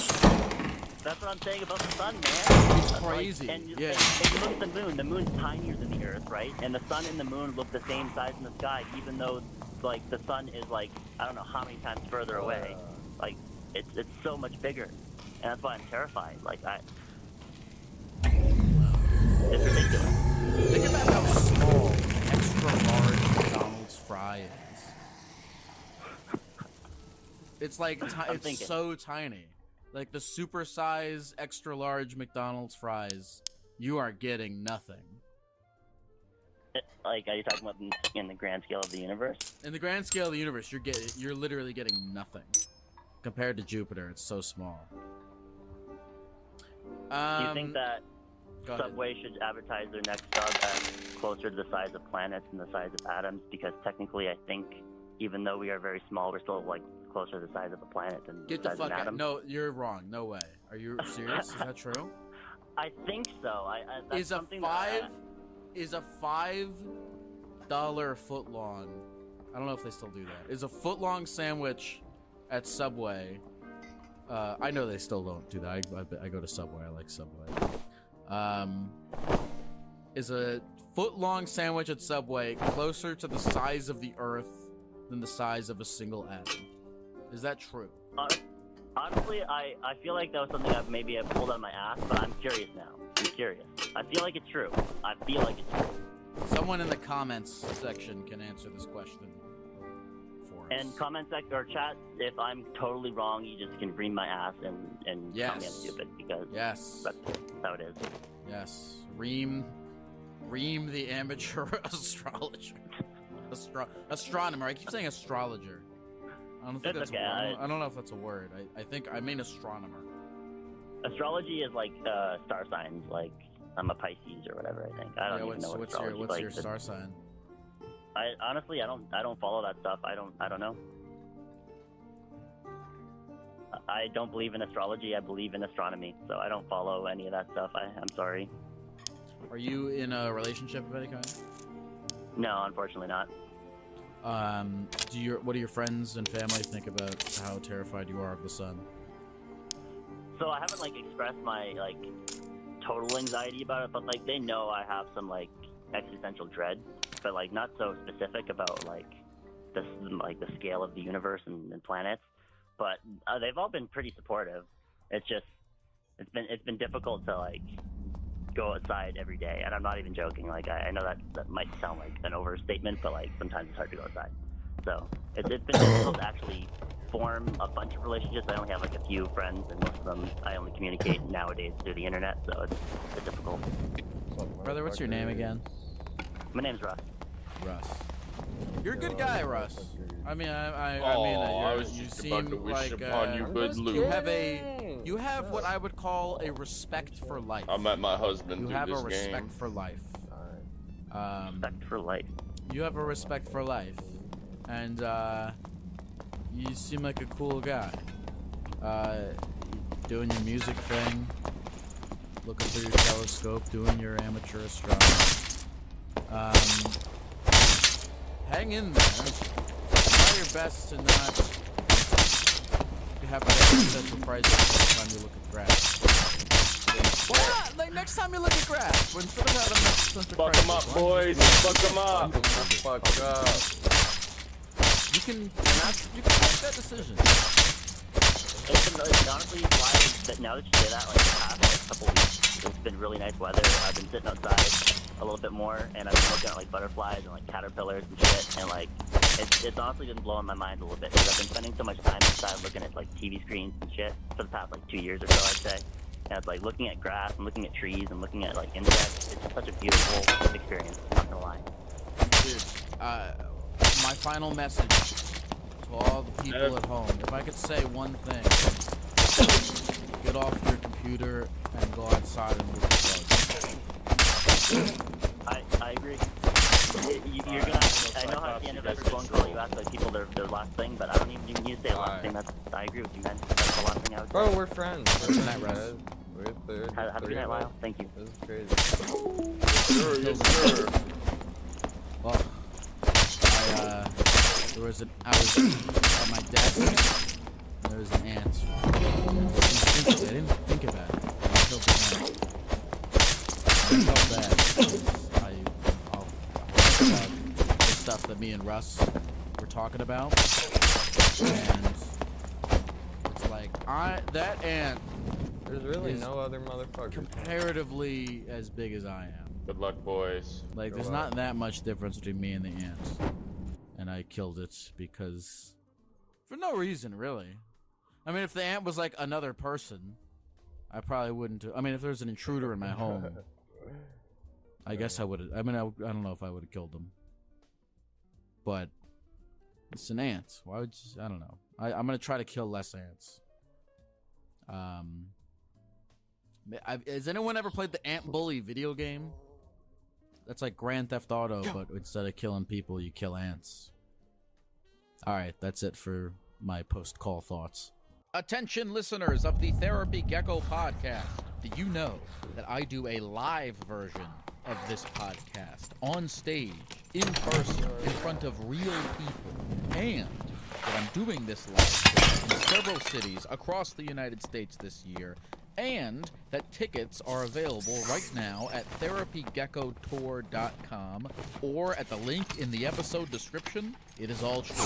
I'm currently on my third tour doing Therapy Gecko live all around the country. It's the most fun, sick, amazing thing ever. Come out and be a part of it. The shows involve a mix of material and presentations from myself combined with a group gecko therapy session where members of the audience come on stage to share things from their lives in front of a big group of people, just like we do here on the podcast. Whether you're a fan of the podcast or you have no idea what you're doing, you clicked on it by accident. Once again, tickets are available right now at therapygeckotour.com or at the link in the episode description. These are really fun shows. They're always wild. They're always unpredictable. And I hope The big summer beauty sale at Ulta Beauty is back. From now to July 13th, you can the hot deal. Stock up on jumbo-sized hair care from Redken, Curology, and more. All up to 45% off. Buy one, get one 40% off. Skin and sun care from Brand Stairs and Sunburn. And go for 50% off curl fades like Curl Stick. New deals are rolling in every week. Save up to 40% on makeup, fragrance, and more. Shop the sale online, in store, or try pickup today. Ulta Beauty. The possibilities are beautiful. Conditions apply while supplies last. Turn closet clutter into cash on Poshmark. Snap stylish shots of clothes and accessories collecting dust. With Poshmark's user-friendly app and their millions of buyers, you can transform pre-loved fashion into funds in no time. What are you waiting for? Start selling on Poshmark today. Hello? To whom do I have the pleasure? To whom do I have the pleasure of speaking? This is Brian. I got a speakerphone for you, by the way. Makes me How have very you happy. been? I've been okay. I've been feeling calm. I've been feeling calm. I've been managing anxiety. I drank a melted Twix bar in a bottle. They sell that now.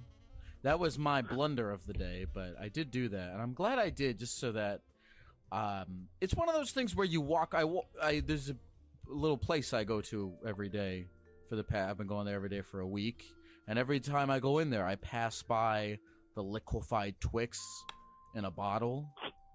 And I knew the second I saw it that one day I would have to find out what that tastes like. And today was the day, and I almost feel like it was a healthy thing to do, because I don't think I'm gonna have it again. I just satisfied my curiosity, and that felt like enough. Hopefully that's enough. Hopefully I'm not. If I come back here tomorrow and I said I got another one, then that's yeah, it's like a Twix drink. It's like a fucking. They have them in Twix, Snickers, Bounty. It's fucking crazy. I don't know I don't know who's drinking it. I see so many things at the grocery store, and I'm like, who the fuck has this as a regular part of their of diet? It might be me one day. But we're gonna stop talking about this. I'm gonna put a pin in this. What is your name one more time? And I promise I won't ever forget it ever in my life. I'll just go by Bruh, but I wanted to talk to you about your e-bike interest. My e-bike interest? When did I talk about I am interested in e-bikes, but when did I I was watching some of the clips. I think it was from a video posted like 2 days ago. And I saw you talking to somebody about them like loving their e-bike, and you were like, I'm interested in an e-bike, but yeah, dude, I've tried my e-bike. I tried the fucking guitar for a year, and it's been the greatest trade in my life. Like, I eat shit on my e-bike.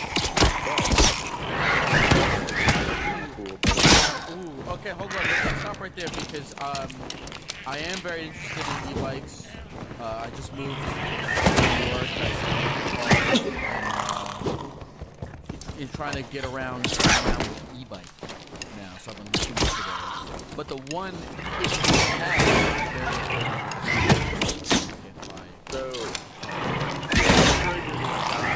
if you know what a Sur-On is, do not buy one of those. I don't have a Sur-On. I researched them because I want one in the future. I know I'd kill myself on one. Those get up to like 50 miles an hour. Fuck that! I don't need that. Yeah, that's like Death Trap Extreme, but I've got a Super 73. It's like a Z1, I think it is, and it gets up to like 28. I have no idea what you. I don't know what you just said. You said it was a Z. What the fuck did you just say? Yeah, you said a bunch of random numbers and letters. Okay. Yeah, so it's like a class 2 to where it only gets up to like 28 miles an hour to where it's safe. Yeah. It's okay. Nice, I was on all the websites and stuff, and I researched the little classes. And I saw class 2 is the one where it's not too crazy. So I'm looking for a class 2 like e-bike. class 3, you get pulled over and they'll take it. Like they'll take it and you won't see it again. Class 2, it's like I don't even know if they'd even pull you over for it. Do you need a license? This is so funny. People who are listening to this podcast for the first time and tuning in. And just hearing an e-bike. E-bikes. Well, all right. Well, tell me about your life. Where do you ride this e-bike around? So I live in the mountains. I'm in like West Carolina. So I'm at like 3,000 elevation. So there's a lot of down. So I got to work on my bike. Flat area, wherever you're at, and you're wanting to e-bike around, it is 100% worth it because that's even less than I'm doing. What's your life like in Western North Carolina? How do you pass the time as you slowly go? Mostly just doing shit that interests me. I'm probably going camping on Friday, but I don't know, man. If you get in that thought loop in like Western North Carolina, like what do I do today? You aren't going to do it because you're just getting that loop of just. But I find shit to do, I guess. Well, tell me what shit you find to do in Western North Carolina. So mainly I've been getting into like mycology, like studying mushroom shit. And that's been so awesome. I just did. I don't even know. that's way too much. I did like some genetics on a piece of goop and then put that into a jar, and now that can grow into mushrooms eventually. But I've got some lion's mane going on my fridge right now. It's about to fruit again. That's cool that you can turn street cum into a psychedelic drug. Oh yeah, it's incredible. I don't understand. They just ship it all around everywhere. Like I could buy like gallons of that shit, and it's legal. But whenever I make it go freaky fruit, then it's illegal. So it's weird. So is that how you make a living? No, I do it like a personal thing. I don't really want to do wholesale and stuff like that. Unless it's like illegal and it's not really fun, and I don't really want to go to jail. But, that'd be sick as fuck to have like a trailer going eventually where it's just like all legal mushrooms. Yeah, that'd be cool. Well, what's the you seem all right. Let's get into this part. You seem like a pretty chill guy. Is there anything wrong with it? By the way, you don't have to. No. You don't. I was gonna say if you don't have to dig deep to find something if there's nothing. But oh no, I'm sorry. Dude, I didn't even Tell move. me. Go ahead. Go ahead. I Don't be moved sorry. my I house asked. to the left a little bit. Dude, Don't be I've sorry. got I asked. bathroom, full bathroom downstairs in my apartment, full of clowns. Like, if I counted, I think last time we counted we're at 88. I swear to God, I'm at 100.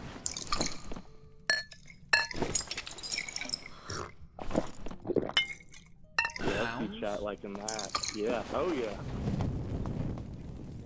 What? Like little figure dudes. Like you ever go to Goodwill and you see like grandma died and they took everything in her house and put it on the shelf? I buy the clown shit. Because the way that you were describing this was not as if you were collecting them. It was as if they were in your house multiplying of their own volition. I don't even know if it's will. a collect. One's haunted. I'm not even like I'm not paranormal about that. I have videos of that shit making noise on its own multiple times. It makes no sense. What made you want to start collecting them? They started appearing at my Goodwill a lot, and I was just like, who's gonna collect these? So I know there's someone else that had them, but I just started seeing them like fucking everywhere, and I was like, well, there's got to be something behind this. So I just started getting them, and I was like, it's a joke, but it started filling up my bathroom, kind of like some crazy maniac thing. But I mean, they're on the walls, they're on the floor. I can send a picture if you want, if you don't believe me. I mean, I'm a clown maniac now. I don't even know how this happened. What is it you like about the clowns that compels you, that draws you into them? I don't even know, man.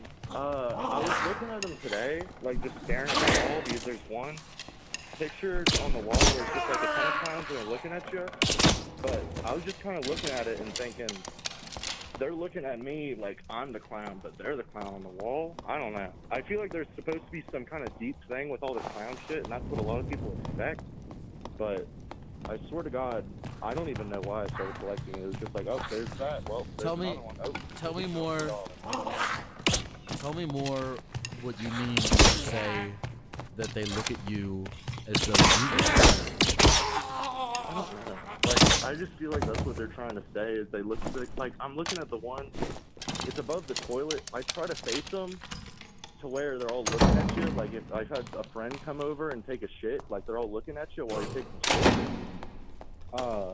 But there's one in particular on the wall that's like pointing, like she's wearing full makeup and a painting and pointing at you. And I'm just kind of getting the idea, like, oh, this is you, but it's actually, dude, you're the clown on the wall.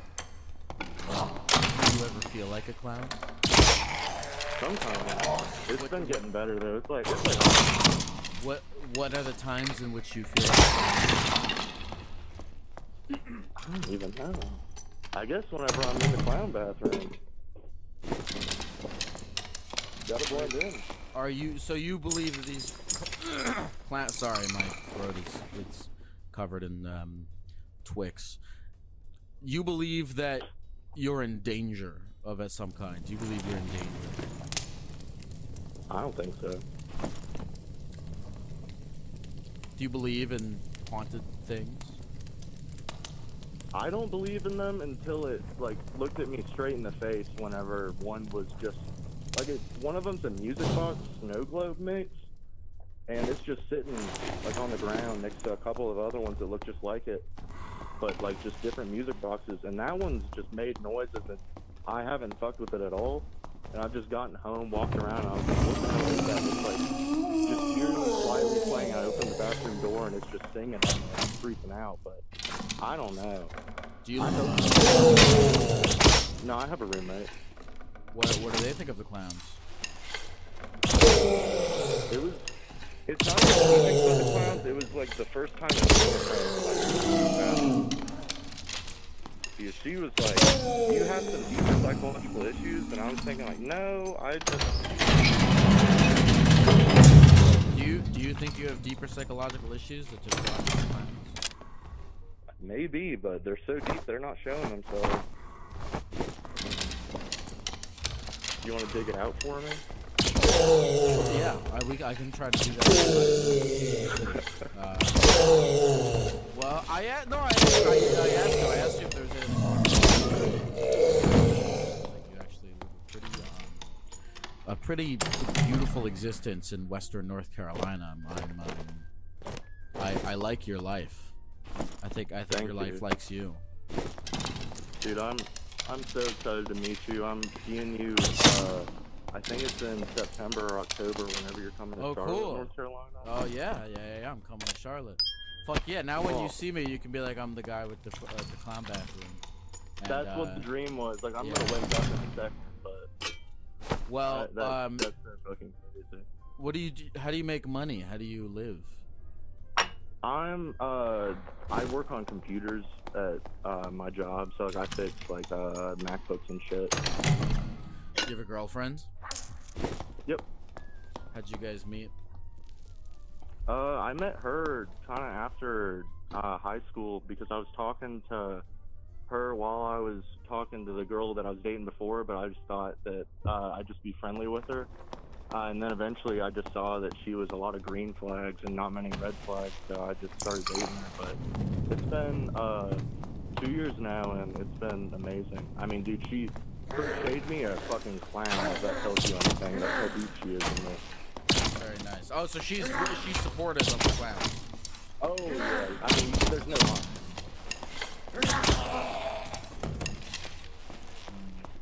Well, what's your name? Oh, wait, I promise. I told you I would never forget your name. I'm not going to. Bruh. You said bruh.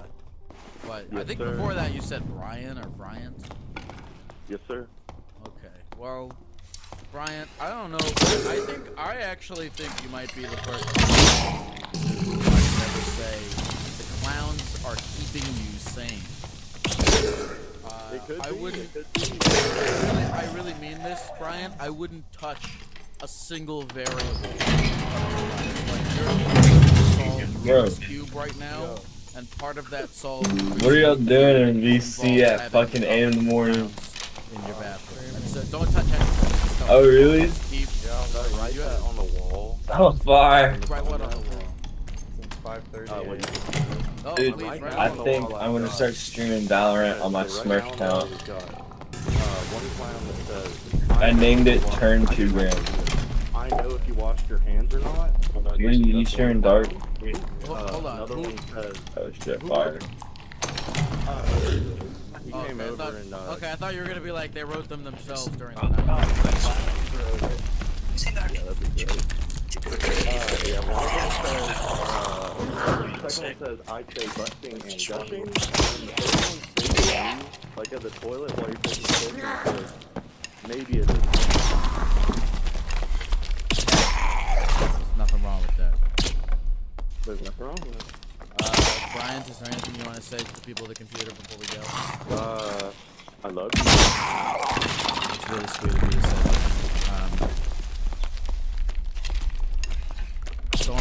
Don't change anything about your life. You're living exactly perfectly.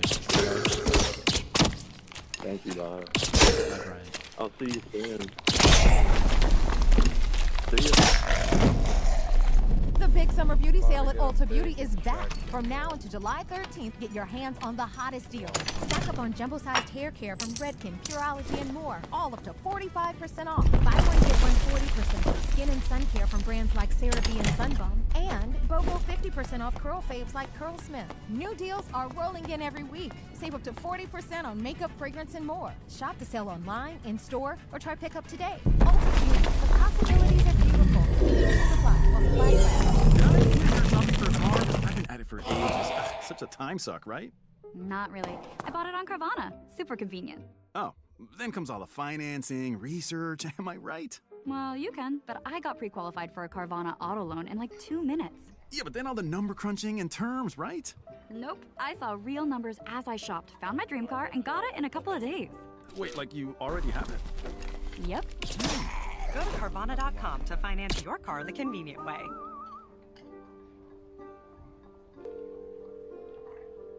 Hello? Hi. Hello, who's this? What's your name? My name is, Timmy. What's yours? Who is this?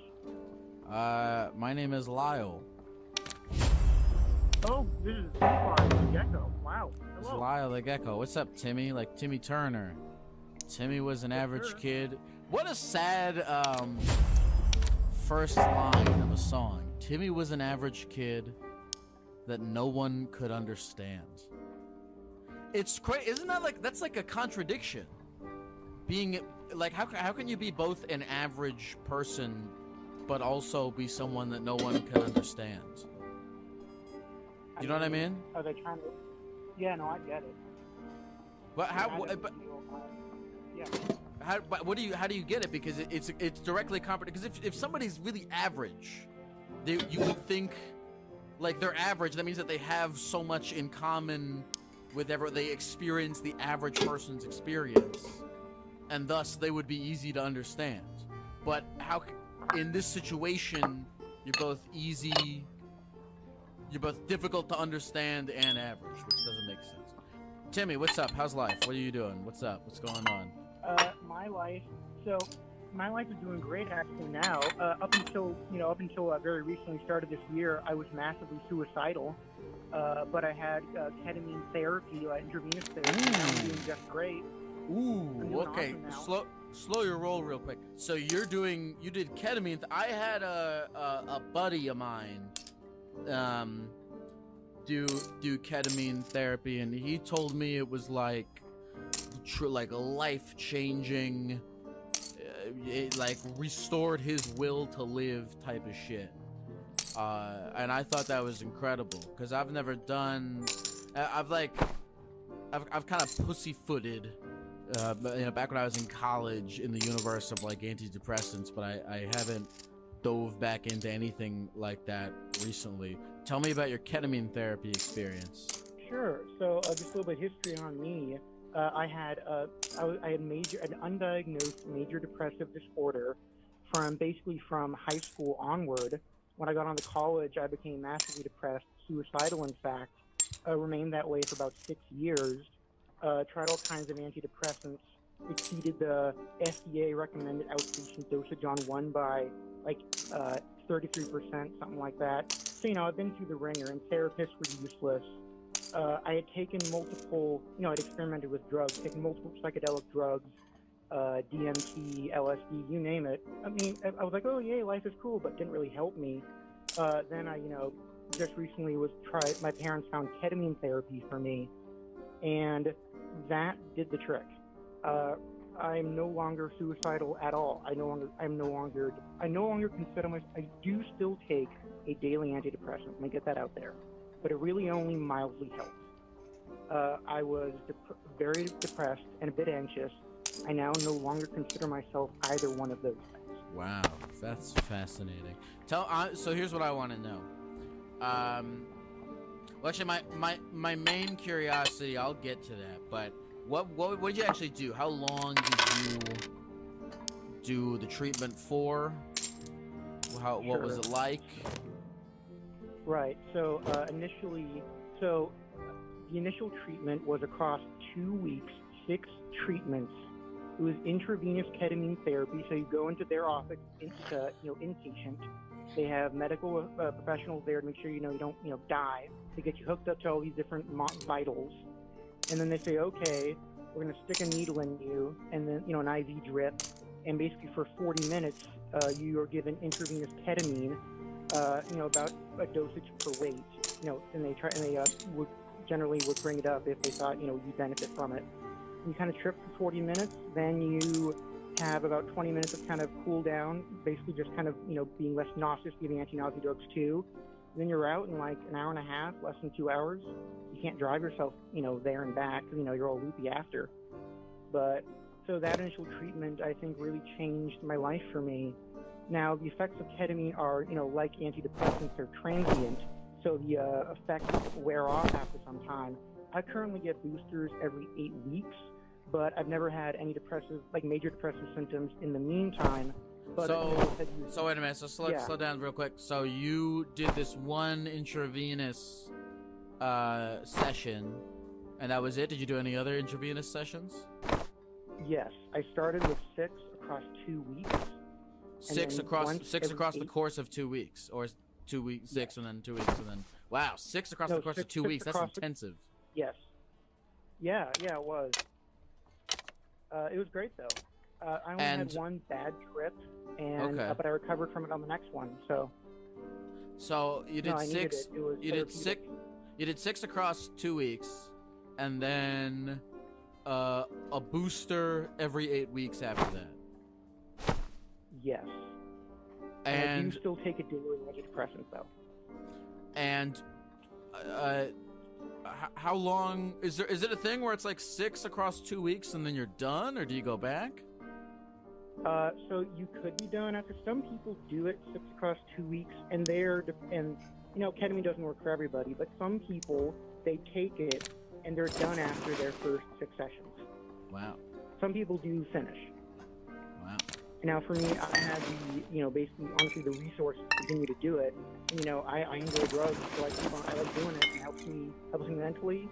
But and there's a lot of downsides to it, and I can talk about all those. But so let me get to here's my main curiosity. Here's what I really want to know, and here's kind of like it feeds into a battle that I have in terms of a battle of like what contributes to a human being's happiness and how much of that is internal versus external. So tell me, having found a new lease on life in this change in your brain chemistry, what sort of external changes have you been able to make to your external life as a result? Sure, that's a great question. So external changes are made as a result of my ketamine usage. So because I'm no longer depressed, I've realized that I really wasn't enjoying my job as an engineer. I have a degree in mechanical engineering. I realized I was making me miserable, and now I'm going back to school to become a high school math teacher. Cool. Very cool. And you feel as though ketamine helped you make that decision or come to that conclusion? Yeah, it helps me it allowed me to view my life in a much more detached way. The dissociation is one of the symptoms of ketamine. And it's like, sort of things in life happen to you and you react to them a certain way. And it allows me to have a new perspective on life where, bad weather, not bad climate. Sometimes it rains and I get all wet, but I know it'll be warm and dry again.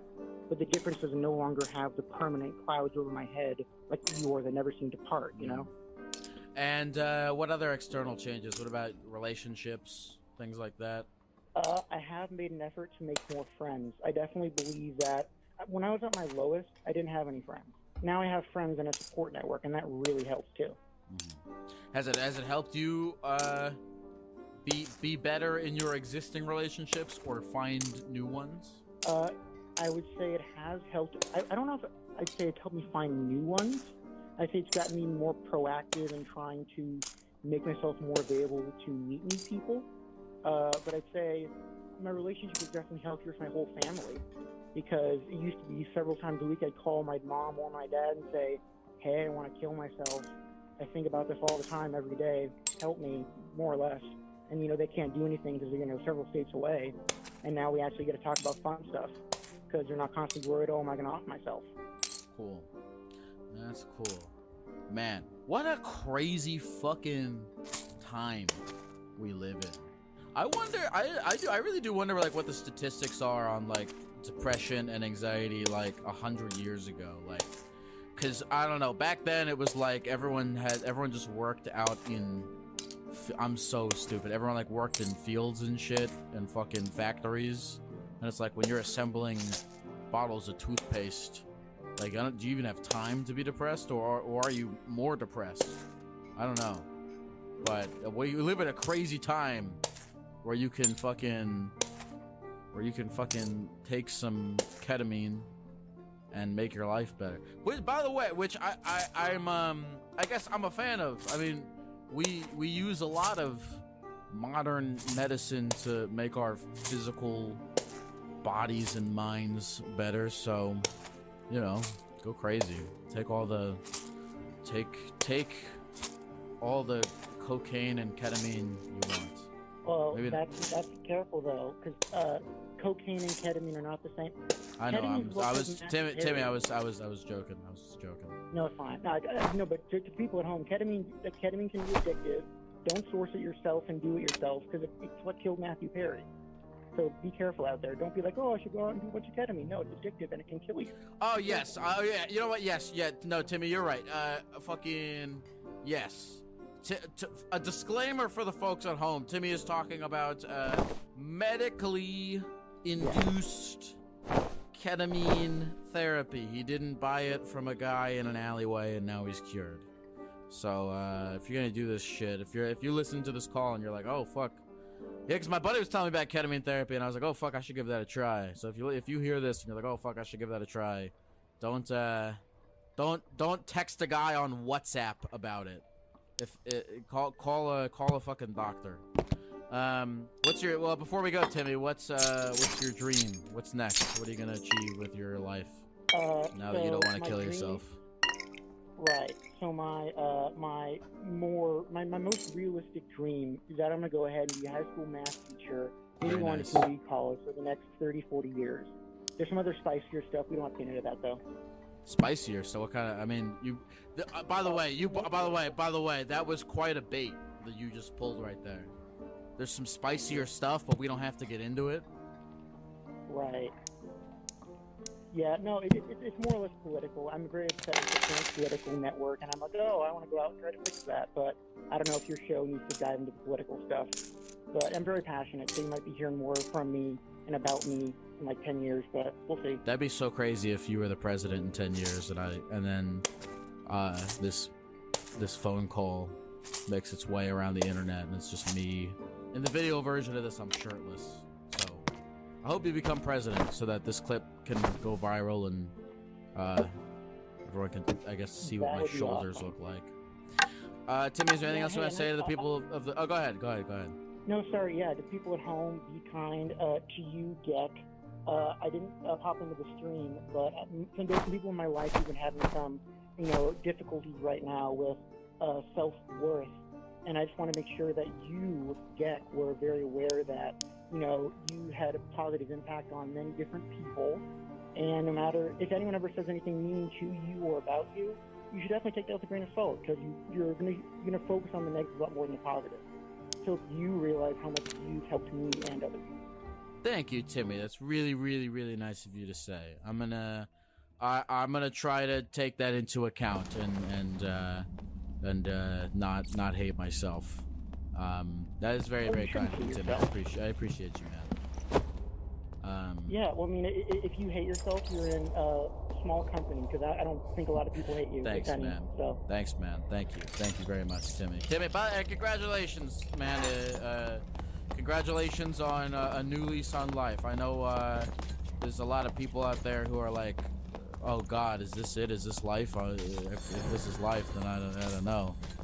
So it's glad to hear a story from somebody who felt that way and now seems to be doing pretty good. So I'm proud of you, Timmy. Thanks. Yeah, if you can't get ketamine, get friends. They're almost as good. If you can't get ketamine, get friends. I like that. Take care, Timmy. You too. Thanks for the call. Bye-bye. Hello. Hey, what's up? Is this Dial? Yeah, who is this? Holy shit. My name is Travis. Well, Travis, what's going on? How can I get you today? How's life? Well, life is pretty great, I think. Holy fuck, I'm so much more nervous than I expected. Don't be. If you saw where I'm recording this right now, you would actually think that I am on the run from the law. So, Well, this is a I low popped in pressure. the stream for a little bit. I popped in the stream for a little bit at first, and I saw you were half naked. I am half naked. The top half. The top half. So, you texted me something I thought was interesting. You said that this podcast helped you join the Pokemon card community. How the fuck did that happen? What does that mean? I recently moved out of my house, well, out of my parents' house, into a pretty big city. And I found myself in the same problem that a lot of people on the podcast are, which is, how the fuck do I make friends? And I kind of was trying to think of all the hobbies and all the things I like, and something I'm really into right now is Pokemon cards. So I went on some Facebook groups, and I found a community that hosts markets once a month. And yeah, so now once a month, or now twice actually, I head out there and trade and sell and buy Pokemon cards, and I made quite a few buddies.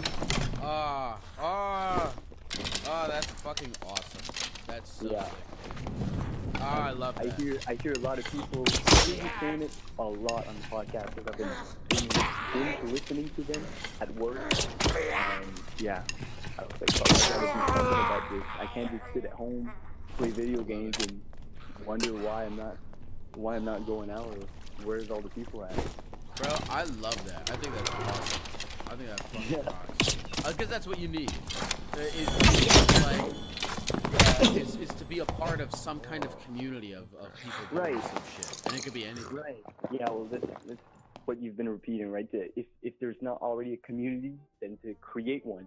And I thought about that too, but I guess that's a much larger step to build something.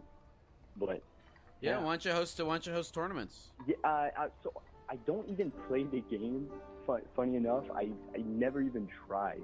I only like them for the collectible side of it. You know what I mean? Yeah, for sure.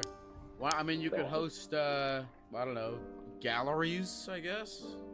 Yeah, well, there's this one guy that now they pretty much all know me pretty good now, and he hosts like monthly markets where it's just like a bunch of people getting together and like selling, buying, trading, whatever. And then they have other like meets, I guess, and it's fun. It's a fun time. It's a pretty good way to spend your Sunday afternoon. Yeah, I'm actually inspired hearing you say this. I got to go to more Melee tournaments. That was kind of my Right. big Yeah, thing. I hear you talking about it a lot. I really like Smash Ultimate, but I've never really played the older versions of the game. Oh, you should. I mean, Smash Ultimate is for pussies. I also, like, a few years back, I really wanted to get into tournaments, but like I was in my head I wasn't good enough, I guess. So I never went out there. No, oh, what? Good enough for Ultimate or for Melee? No, for Ultimate. Back when it came out, like a few years ago. But Ultimate, you can go to you can go to an Ultimate tournament and just like fuck around.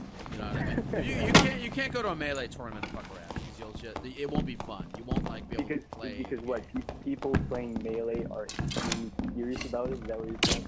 No, well, because I mean, I'm gonna get granular about Melee because it's my fucking podcast and I can do whatever I want. And so, well, in Melee, it's like there is literally like the skill gap between people who know how to play the game and people who don't is like huge. Like there's literally like a tech skill that if you don't know, you just can't play the fucking game. And in Ultimate, there's not. I mean, there's still strategy and shit, but there's not as much of that hardcore, you know it or you don't tech skill that Melee has. Yeah.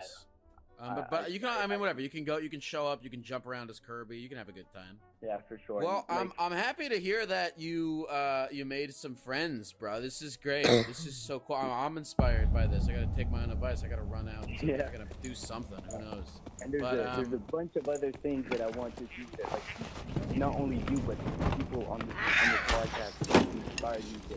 Like what? I want to start to play piano again, because I was taking lessons when I was like, I don't know, 12, 13, something like that, and I could really pick it up again.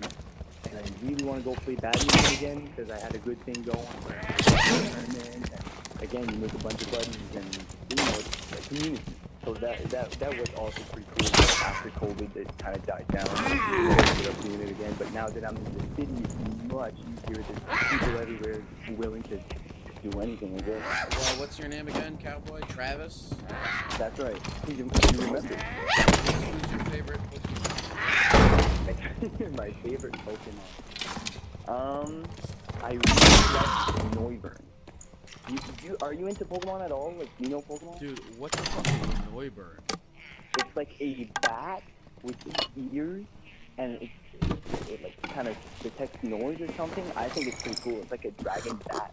A dragon bat. Do you expect Pikachu?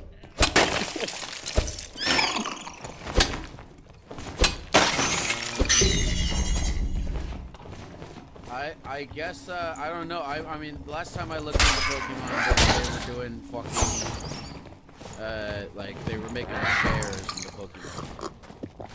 So, chairs? Yeah, chairs. I made a chandelier into a Pokemon. I was like, alright. Yes. Oh, Chandelure is sick, yo. Chandelure is sick. Sure. Travis, anything else you want to say to the people of the computer? Yeah.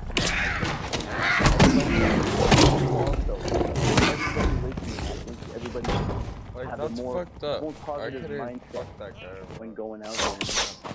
You know, of everything, because I feel like people sound sad and sound, you know what I mean? You gotta, yeah, dude. You gotta be grateful, I guess, for being alive, and I always tell myself that it could always be worse. And whenever I had a shit day, I just tell myself, well, I could be in a car crash right now. And I think it helps me go through the day a little bit better. Well, who's the therapy gecko today? Good luck, Travis. Take care, man. Yeah, you too, man. Hello, folks. It's Lyle here. That's the end of this episode. But get this. I'm releasing a bonus episode this week. That's right, an entire extra hour of the podcast that you can listen to by becoming a premium member of Therapy Gecko over at therapygecko.supercast.com. Supercast subscribers get access to bonus episodes. They get a completely ad-free podcast feed to the show. They get recordings from my live shows, members-only streams, and they help support my ability to continue doing this podcast. So here's a clip from this week's members-only bonus episode. I was just at the end of my rope, took a bottle of Ambien to the face, decided to fade out. I woke up, stomach pump, no idea where I was. 3 months of recovery, turned into 6 months of recovery, turned into every year around this time. I did something unexpected. See, it's very interesting to me because Fi died and then you have a chance. I don't know, I guess it's almost like you're living on like bonus mode. It's exactly the New feeling. Game Plus. For sure, it feels like New Game Plus. That's why I celebrate this time of year. If you want to hear this full conversation, you can sign up to become a premium member at therapygecko.supercast.com or find the link in the episode description. That's therapygecko.supercast.com. All right, nothing else to say.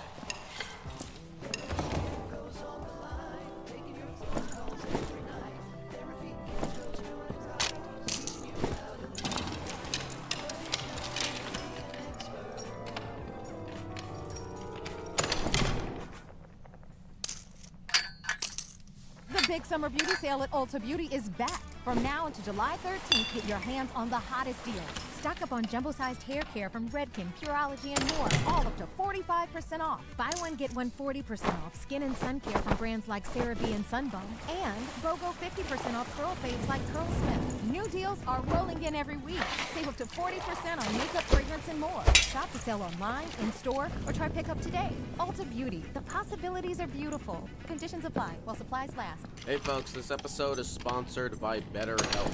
Comparison is the thief of joy, and it's easy to envy other people's lives. Therapy can help you focus on your life instead of other people's lives, so you can start living your best life. And if you're thinking of starting therapy, give BetterHelp a try. BetterHelp is a convenient, flexible, affordable, and entirely online option for therapy. With video, voice, and texting chat options with a licensed therapist, completely at your own pace and on your own schedule. Just fill out a brief questionnaire to get matched with one of several therapists on the platform. You can switch therapists at any time for no additional charge until you find one that works for you, and you can communicate with your therapist as often as you want and whenever you feel it's needed. Stop comparing and start focusing with BetterHelp. Visit BetterHelp.com/gecko today to get 10% off the first month. That's BetterHelp, HELP.com/gecko. Building a portfolio with Fidelity Basket Portfolios is kind of like making a sandwich. It's as simple as picking your stocks and ETFs, like your meats and other topics, and managing it as one juicy investment. Good. Learn more at Fidelity.com/baskets. Investing involves risk, including risk management. Fidelity Brokerage Services, LLC.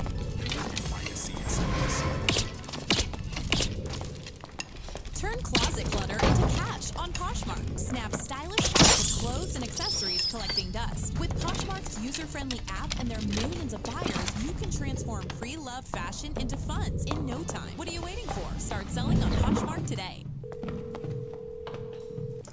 Hello, this is Ben. Hi, who is this? Oh, man. Hey, Jack. Hey. This is John. How you doing? John, what's up, John? How's life, brother? Have we ever spoken before? No, man. I tripped over your thing. I was like doom scrolling on some terrible political crap, and there was like this green guy talking about people, and I think someone was hiding boogers under their desk, and I could not get enough. Rock and roll. Yeah, man.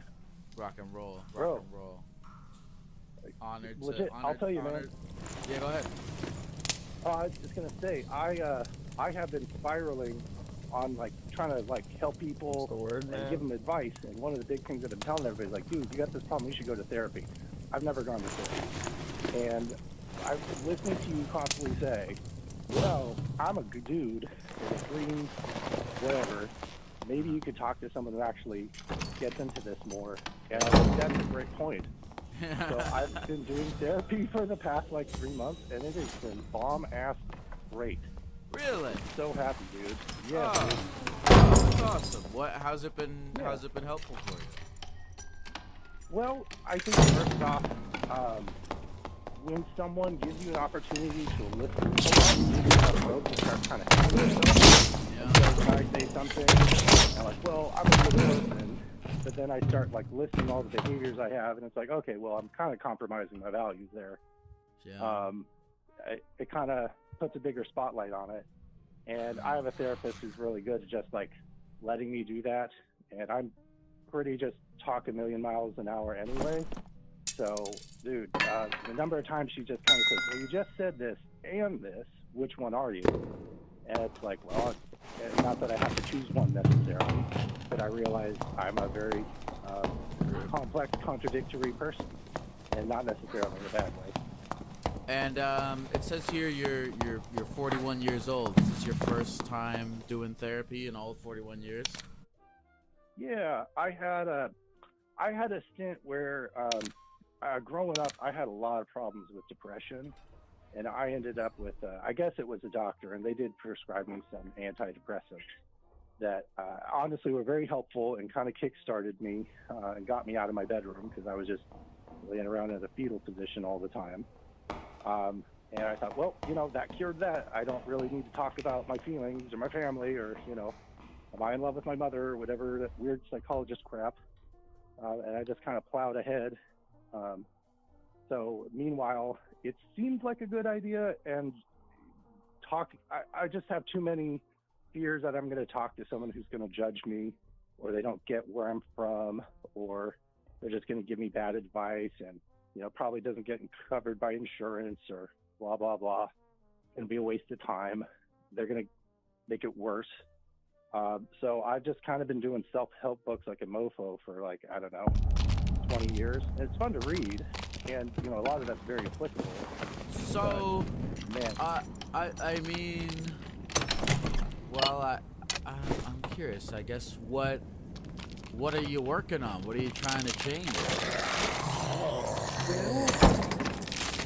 Most of it's hard to stop and recognize where I'm at or what I actually I'm single. I've been really bad at being single. It feels so much better to just have someone next to you who can support you, perspective, What does that mean being bad at being single? Do you mean you're like you just don't like it? Yeah, I just get really anxious. I just want to fix that. It's a problem. I shouldn't be single. I'm kind of a lover. Like I just walk around and tell people how great they are all day. It's like the best thing. But meanwhile, the part where I'm alone, it's like I kind of have this picture of like the Thomas Hammer being the perfect ideal.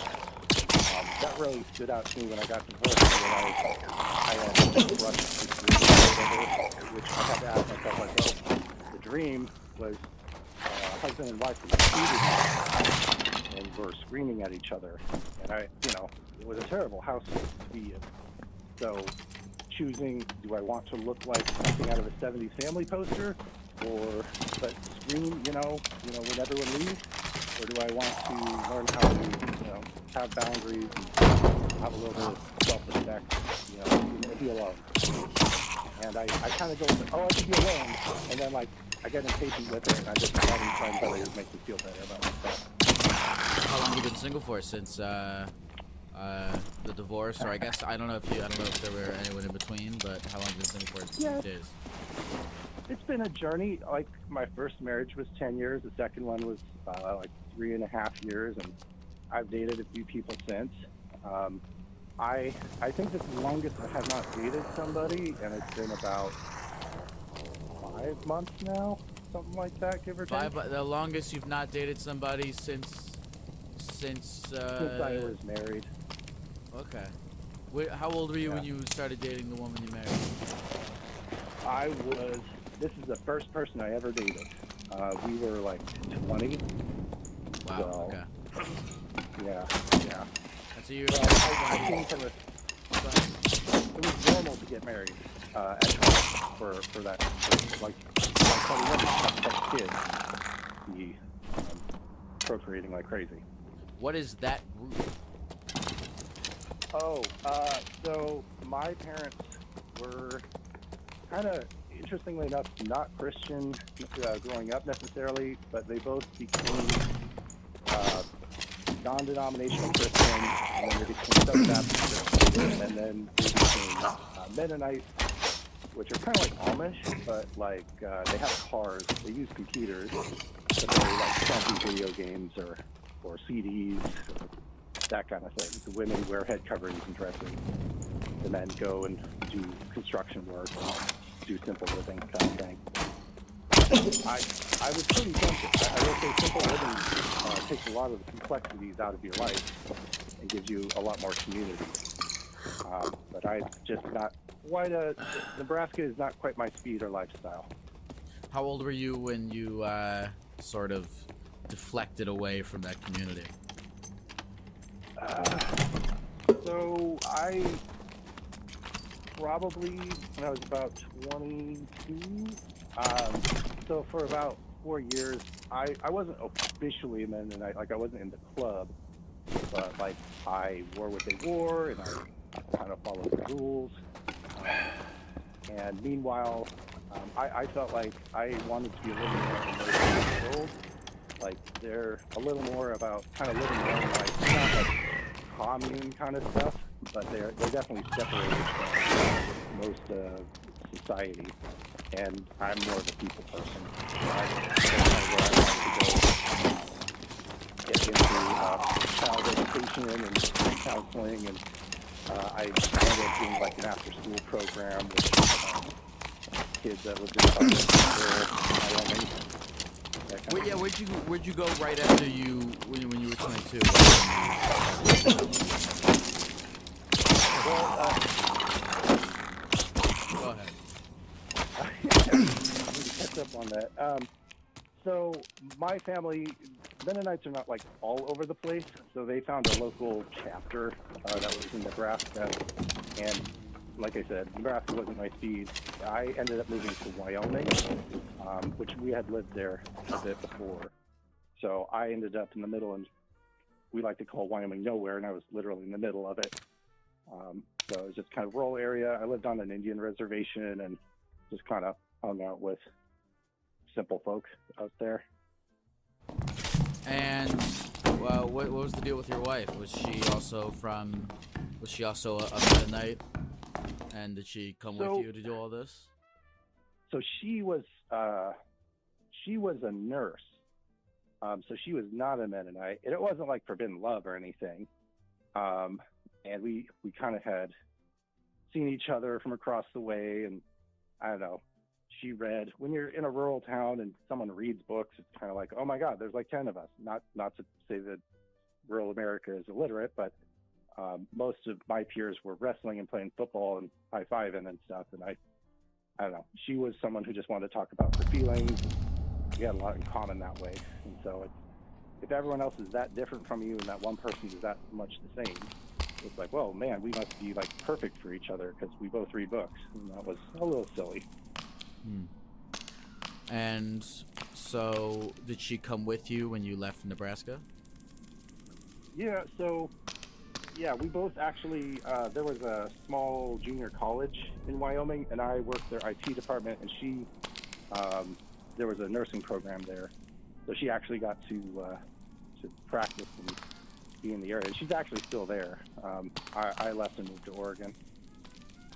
So what? Hold up. Look, I'm sure you talked about this a billion times, and you don't have to talk about it if you don't want to. But you know what? How do you think staying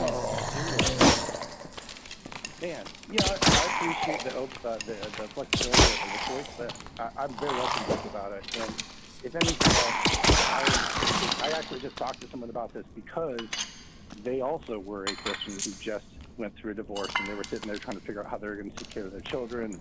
You know, they were no longer a contributing member of society because they broke their vow. And, you know, I like to speak to this and say, like, we do things that hurt people and hurt ourselves sometimes, and it's not the end of the world. You trip and fall over, you do have to get up. And meanwhile, like, I tripped and fell over partly because, you know, I ended up in an emotional affair where one of my wife's friends really liked me, and it felt weird and just kind of shrugged it off. I, at the same time, was partnered with somebody that was not, I wouldn't say she was asexual, but we did not have physical intimacy, and that was kind of tough. So in came her friend to try to fix us, and it ended up being a huge manipulation play, and it hurt all three of us. It was, What do you mean? What do you mean when you say the friend came to try to fix you? Yeah, so we were having really terrible sex, and my partner wasn't having orgasms. And I could kind of tell, and I was like, hey, I saved myself a marriage because I wanted to give you a great relationship, and part of that is a physical one. And she really just didn't want to open up about it. She was very uncomfortable talking to me about it. And so she kind of confided in her friend that, you know, while she really cared about me, the physical, sexual part was something that she wasn't necessarily comfortable with. She didn't know what to do. And this person was like, "Oh yeah, I've had sex all the time. It's great. Let me try to help you out." And she kind of tried to help both of us out. It ended up being she just kind of wanted attention, I think. What? No, what?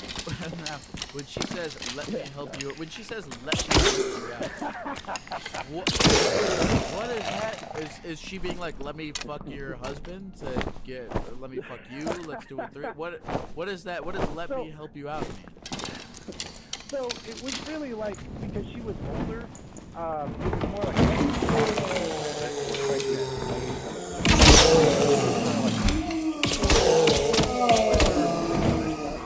so on paper, no, she was not like, "Oh,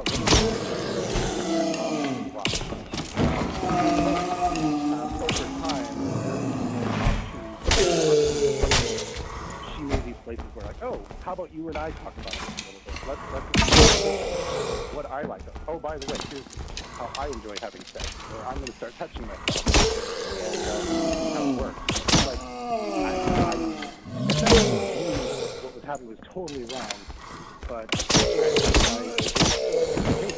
is sexually aroused. There's a How cool is that? family. Never seen that before. There's a Family Guy episode where I don't know if you know what I'm talking about, but there's a Family Guy episode where Peter and Lois buy this like couples counseling videotape, and they're in bed together watching the videotape, and the woman on the videotape says, "Now this is the part where the wife can leave the room, and I'm just going to talk to the husband." So Lois leaves the room, and then the rest of the tape is just the woman like taking off all of her clothes and it's porn. And this kind of reminds me of that. Yeah, I'm not gonna lie. I have always kind of been attracted to, like, my first crushes were like Mary Poppins and my friend's mom. And so this part where this older woman was like, "Oh, I'll kind of talk to you about sex," and then also like, "I'm gonna wear super low cut tops and flirt with you a lot and like say you're special," but all like this. And believe me, I know exactly the episode you're talking about, and that's definitely, I was like, "Oh my god, that was supposed to be a stupid joke," and it's like, it's literally real. So I don't know. Now, when you say emotional affair, does that mean like? I mean, did you and this older woman have sex? Man, not that I actually wish I did, but I kind of figure I got in enough trouble I might as well have. I literally didn't though. No, like physical end pleasure whatsoever. I really didn't want to sleep with another woman other than my wife, and I really refused to do that. Okay, so you did not cheat on your wife. Not with my penis. That's true. So it was just you were forming this emotional connection with this woman, in a way that your wife did not know about. Right.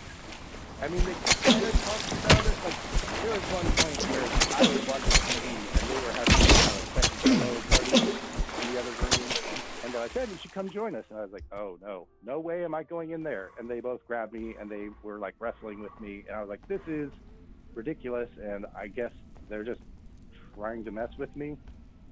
So from stuff like that, I would ask my wife, like, "Does that seem normal to you? Like, that seems like a bit much." Like, again, the Family Guy episode, it's like, is this the kind of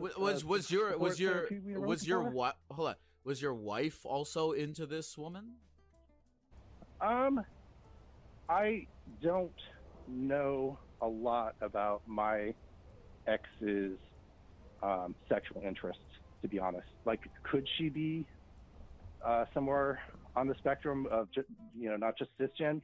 Possibly, but she really never opened up to me about it, so I don't know. But I wouldn't rule it out. I mean, I kind of wondered, like, because she didn't seem to be really into me, but like, she liked me. We were really good friends. So this led to the end of that marriage.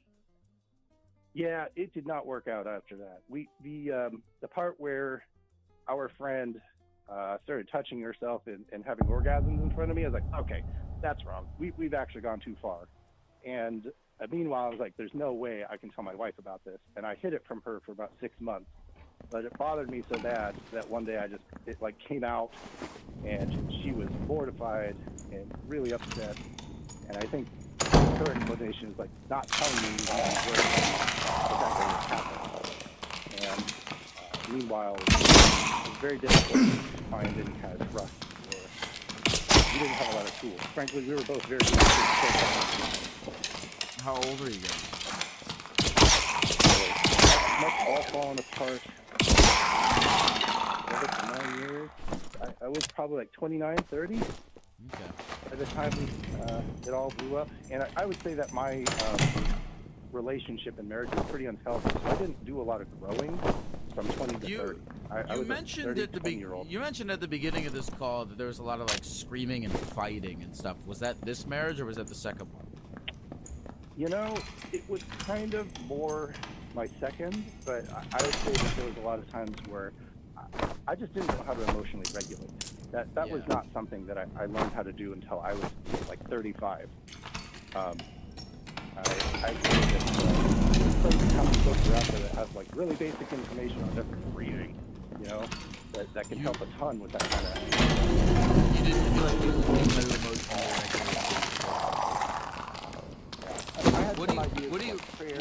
Well, I guess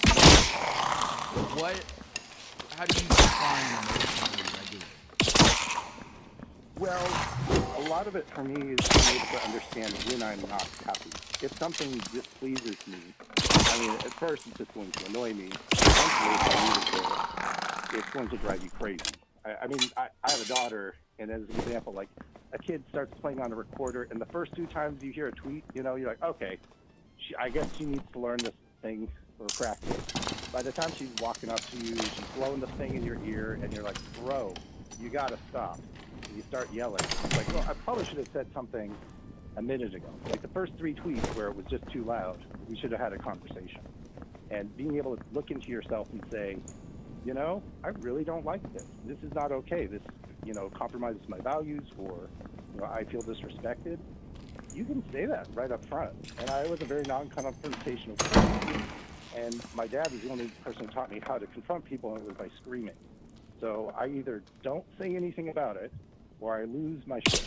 And I had to find the medium ground to say I am not happy, but also I'm not freaking the fuck out right now. That's kind of just like something before it's a crisis. The ability to identify and communicate your feelings. Yeah. And so judgment.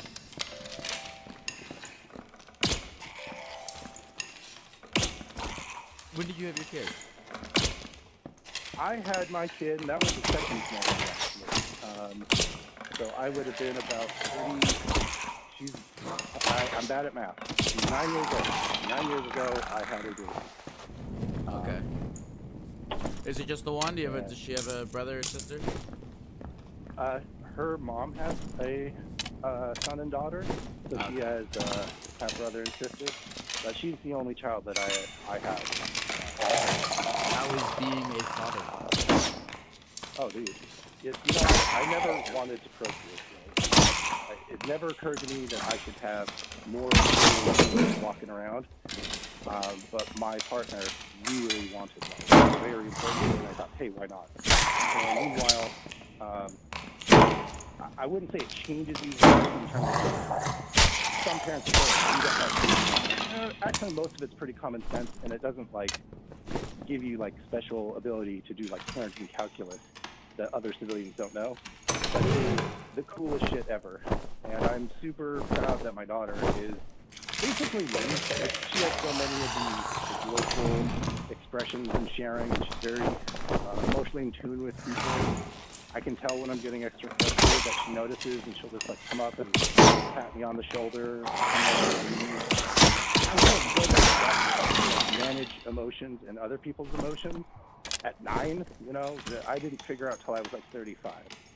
The world's kind of going in crazy directions, but I'm very hopeful in the next generation in terms of them having better tools to manage their life. So, when you got... Alright, so you break up with your first wife because of this, hot old lady. Yeah. And then... when do you meet your second wife? So, in announcing that I wanted to get divorced from my first wife, I was really depressed. I went to this bar, and I sat there, and I just had a couple beers. And my future wife was serving the bar right there. And she talked to me about the whole thing. And listened really well. She was very empathetic. I was very concerned because I was bummed, and I was depressed. So for her to just don't do anything stupid, really chill out with what's going on, and really helps turn me around. And it was probably one of the more like considerate, non-judgmental people to kind of like listen. And I ended up applying for a job to be a cook there, just so I could spend more time with her and the whole group at that bar. And it allowed me to spend time with her and all in love, and it was a pretty heavy rebound. Like I said, I did not wait long to just like get divorced and straight up go next door to the next person who happened to be single. Turns out that's usually not a good thing. I'm sure someone has had love at first sight, and it's been fantastic. But if you get divorced and then see love at first sight, you might want to give it like 5 Mississippi or something. Yeah, sure. You're a little bit like